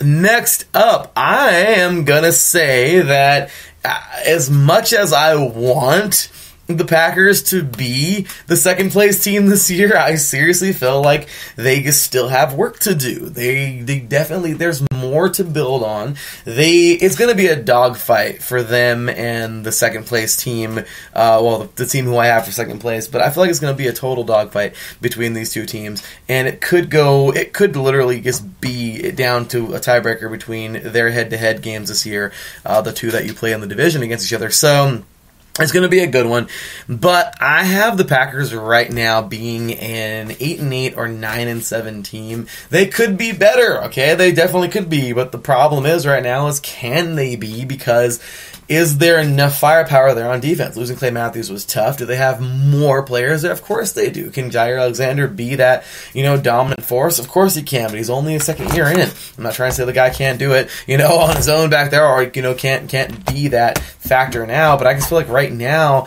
this team, they're like the Lions. They're rebuilding. There's nothing there right now that screams out, deep playoff run or anything like that. So, yes, you have a legend at quarterback, one of the best to play in this era ever in Aaron Rodgers, but right now, it's really hard for me to give them more than 9 wins, but it's really hard for me also to give them less than 8 wins. So I'm going to say 8-8 or 9-7. So, just for the heck of it, I'm just going to say 9-7 team. And then I think it's going to go head-to-head with this next team here, who I feel, you heard me talking about taking steps backwards in the whole bit last year, but I think they can actually take some steps forward. However, is it going to happen overnight? Is it going to happen in one season? Are they going to be this crazy dominant force this year? They can be. They have the team. They have a pretty good team. I mean, my gosh, just 2 years ago, they were a team that I would consider a Super Bowl caliber team for sure. Do I think they're a Super Bowl caliber team this year? No, but I do feel like they can come down to them and the Packers, and that is, of course, the Vikings. They are a good, strong team who can do plenty. But it's going to be between them and the Packers. It's going to be a tight one for that second place spot. But I'm going to say they're going to be 9-7 with a victory over the Packers, which will push them over on the tiebreaker to put them into the into the playoffs. Or they could even be 10-6. I mean, I feel like they can be right there. So if they go 1-1 with the Packers, I don't know what the tiebreaker precautions are. I have no idea if they both go 9-7 and they go 1-on-1 with each other. I seriously don't know how they do the tiebreaker there, but I feel like they'll go 1-1 with the Packers this year, but they'll end up being 10-6. I really like this division. As you can see, I have very high regards. Don't have anybody underneath 7 wins, of course.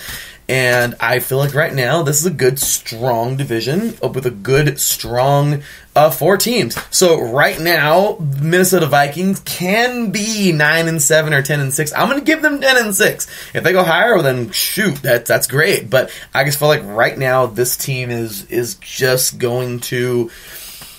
They're going to get better the more pieces they bring, of course, but they're just going to continue to get better because of this defense that I really feel they're continuing to build. So I like this defense, and I think they can get better. So a 10-6 record is pretty fair for the Vikings. And then you have the team at the top who I seriously feel are going to do it again. I really do. The Chicago Bears are just, I mean, you got Roquan Smith over there now. You got a dominant defense. I mean, seriously, this defense is so good. I'm so excited to see that. For the people who said that Mitch Trubisky just wasn't going to be, that quarterback or whatever, I really feel like, you know what, hey, the laugh's on them, because this guy has really blossomed into his own. He has become this extremely talented quarterback, in my opinion, and his offensive line's helping him out. Man, I mean, really, I'm not trying to blow him up more than I am. Like, make him all this, like, oh, you're just making him better or whatever. You're trying to make him sound better than he is. No, because I honestly feel like the additions they made to their offenses, everything they brought forth this year, the Chicago Bears are just a tough team. I'm going to give them an 11-5 or 12-4 again, and I think they can make a serious run this year to be a NFC Championship contender. And let's see if they can be a Super Bowl contender. But I'm going to say an NFC Championship contender for sure. So, with that said, y'all, my gosh, that is my time for today. And, well, you know what that means. Cue the music, because I'm out of here.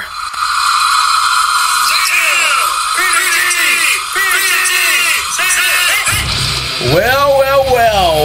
One team down, or one division down, 3 to go in NFC week, y'all. Hopefully you enjoyed it. NFC week, kicking it off here today, Monday, July 29th. As I always say, all glory to God. Without him, nothing is possible. And of course, without all of y'all, we aren't possible here at iSports Radio. So we thank you all for checking us out, tuning in each and every week. Check us out, iesportsradio.com. Sign up for our newsletter and on our forum. We got to get that going again. Check us out on Instagram and on Facebook and on Twitter at iSportsRadio. On Facebook at iSportsRadio as well. Give us a like if you'd like. You can follow me aboard there. Be on Twitter at THE_LB53. Once again, that is THE_LB53. We'll be back at you tomorrow with the NFC West. Hope you have a good one, y'all. Take care. And as always, God bless.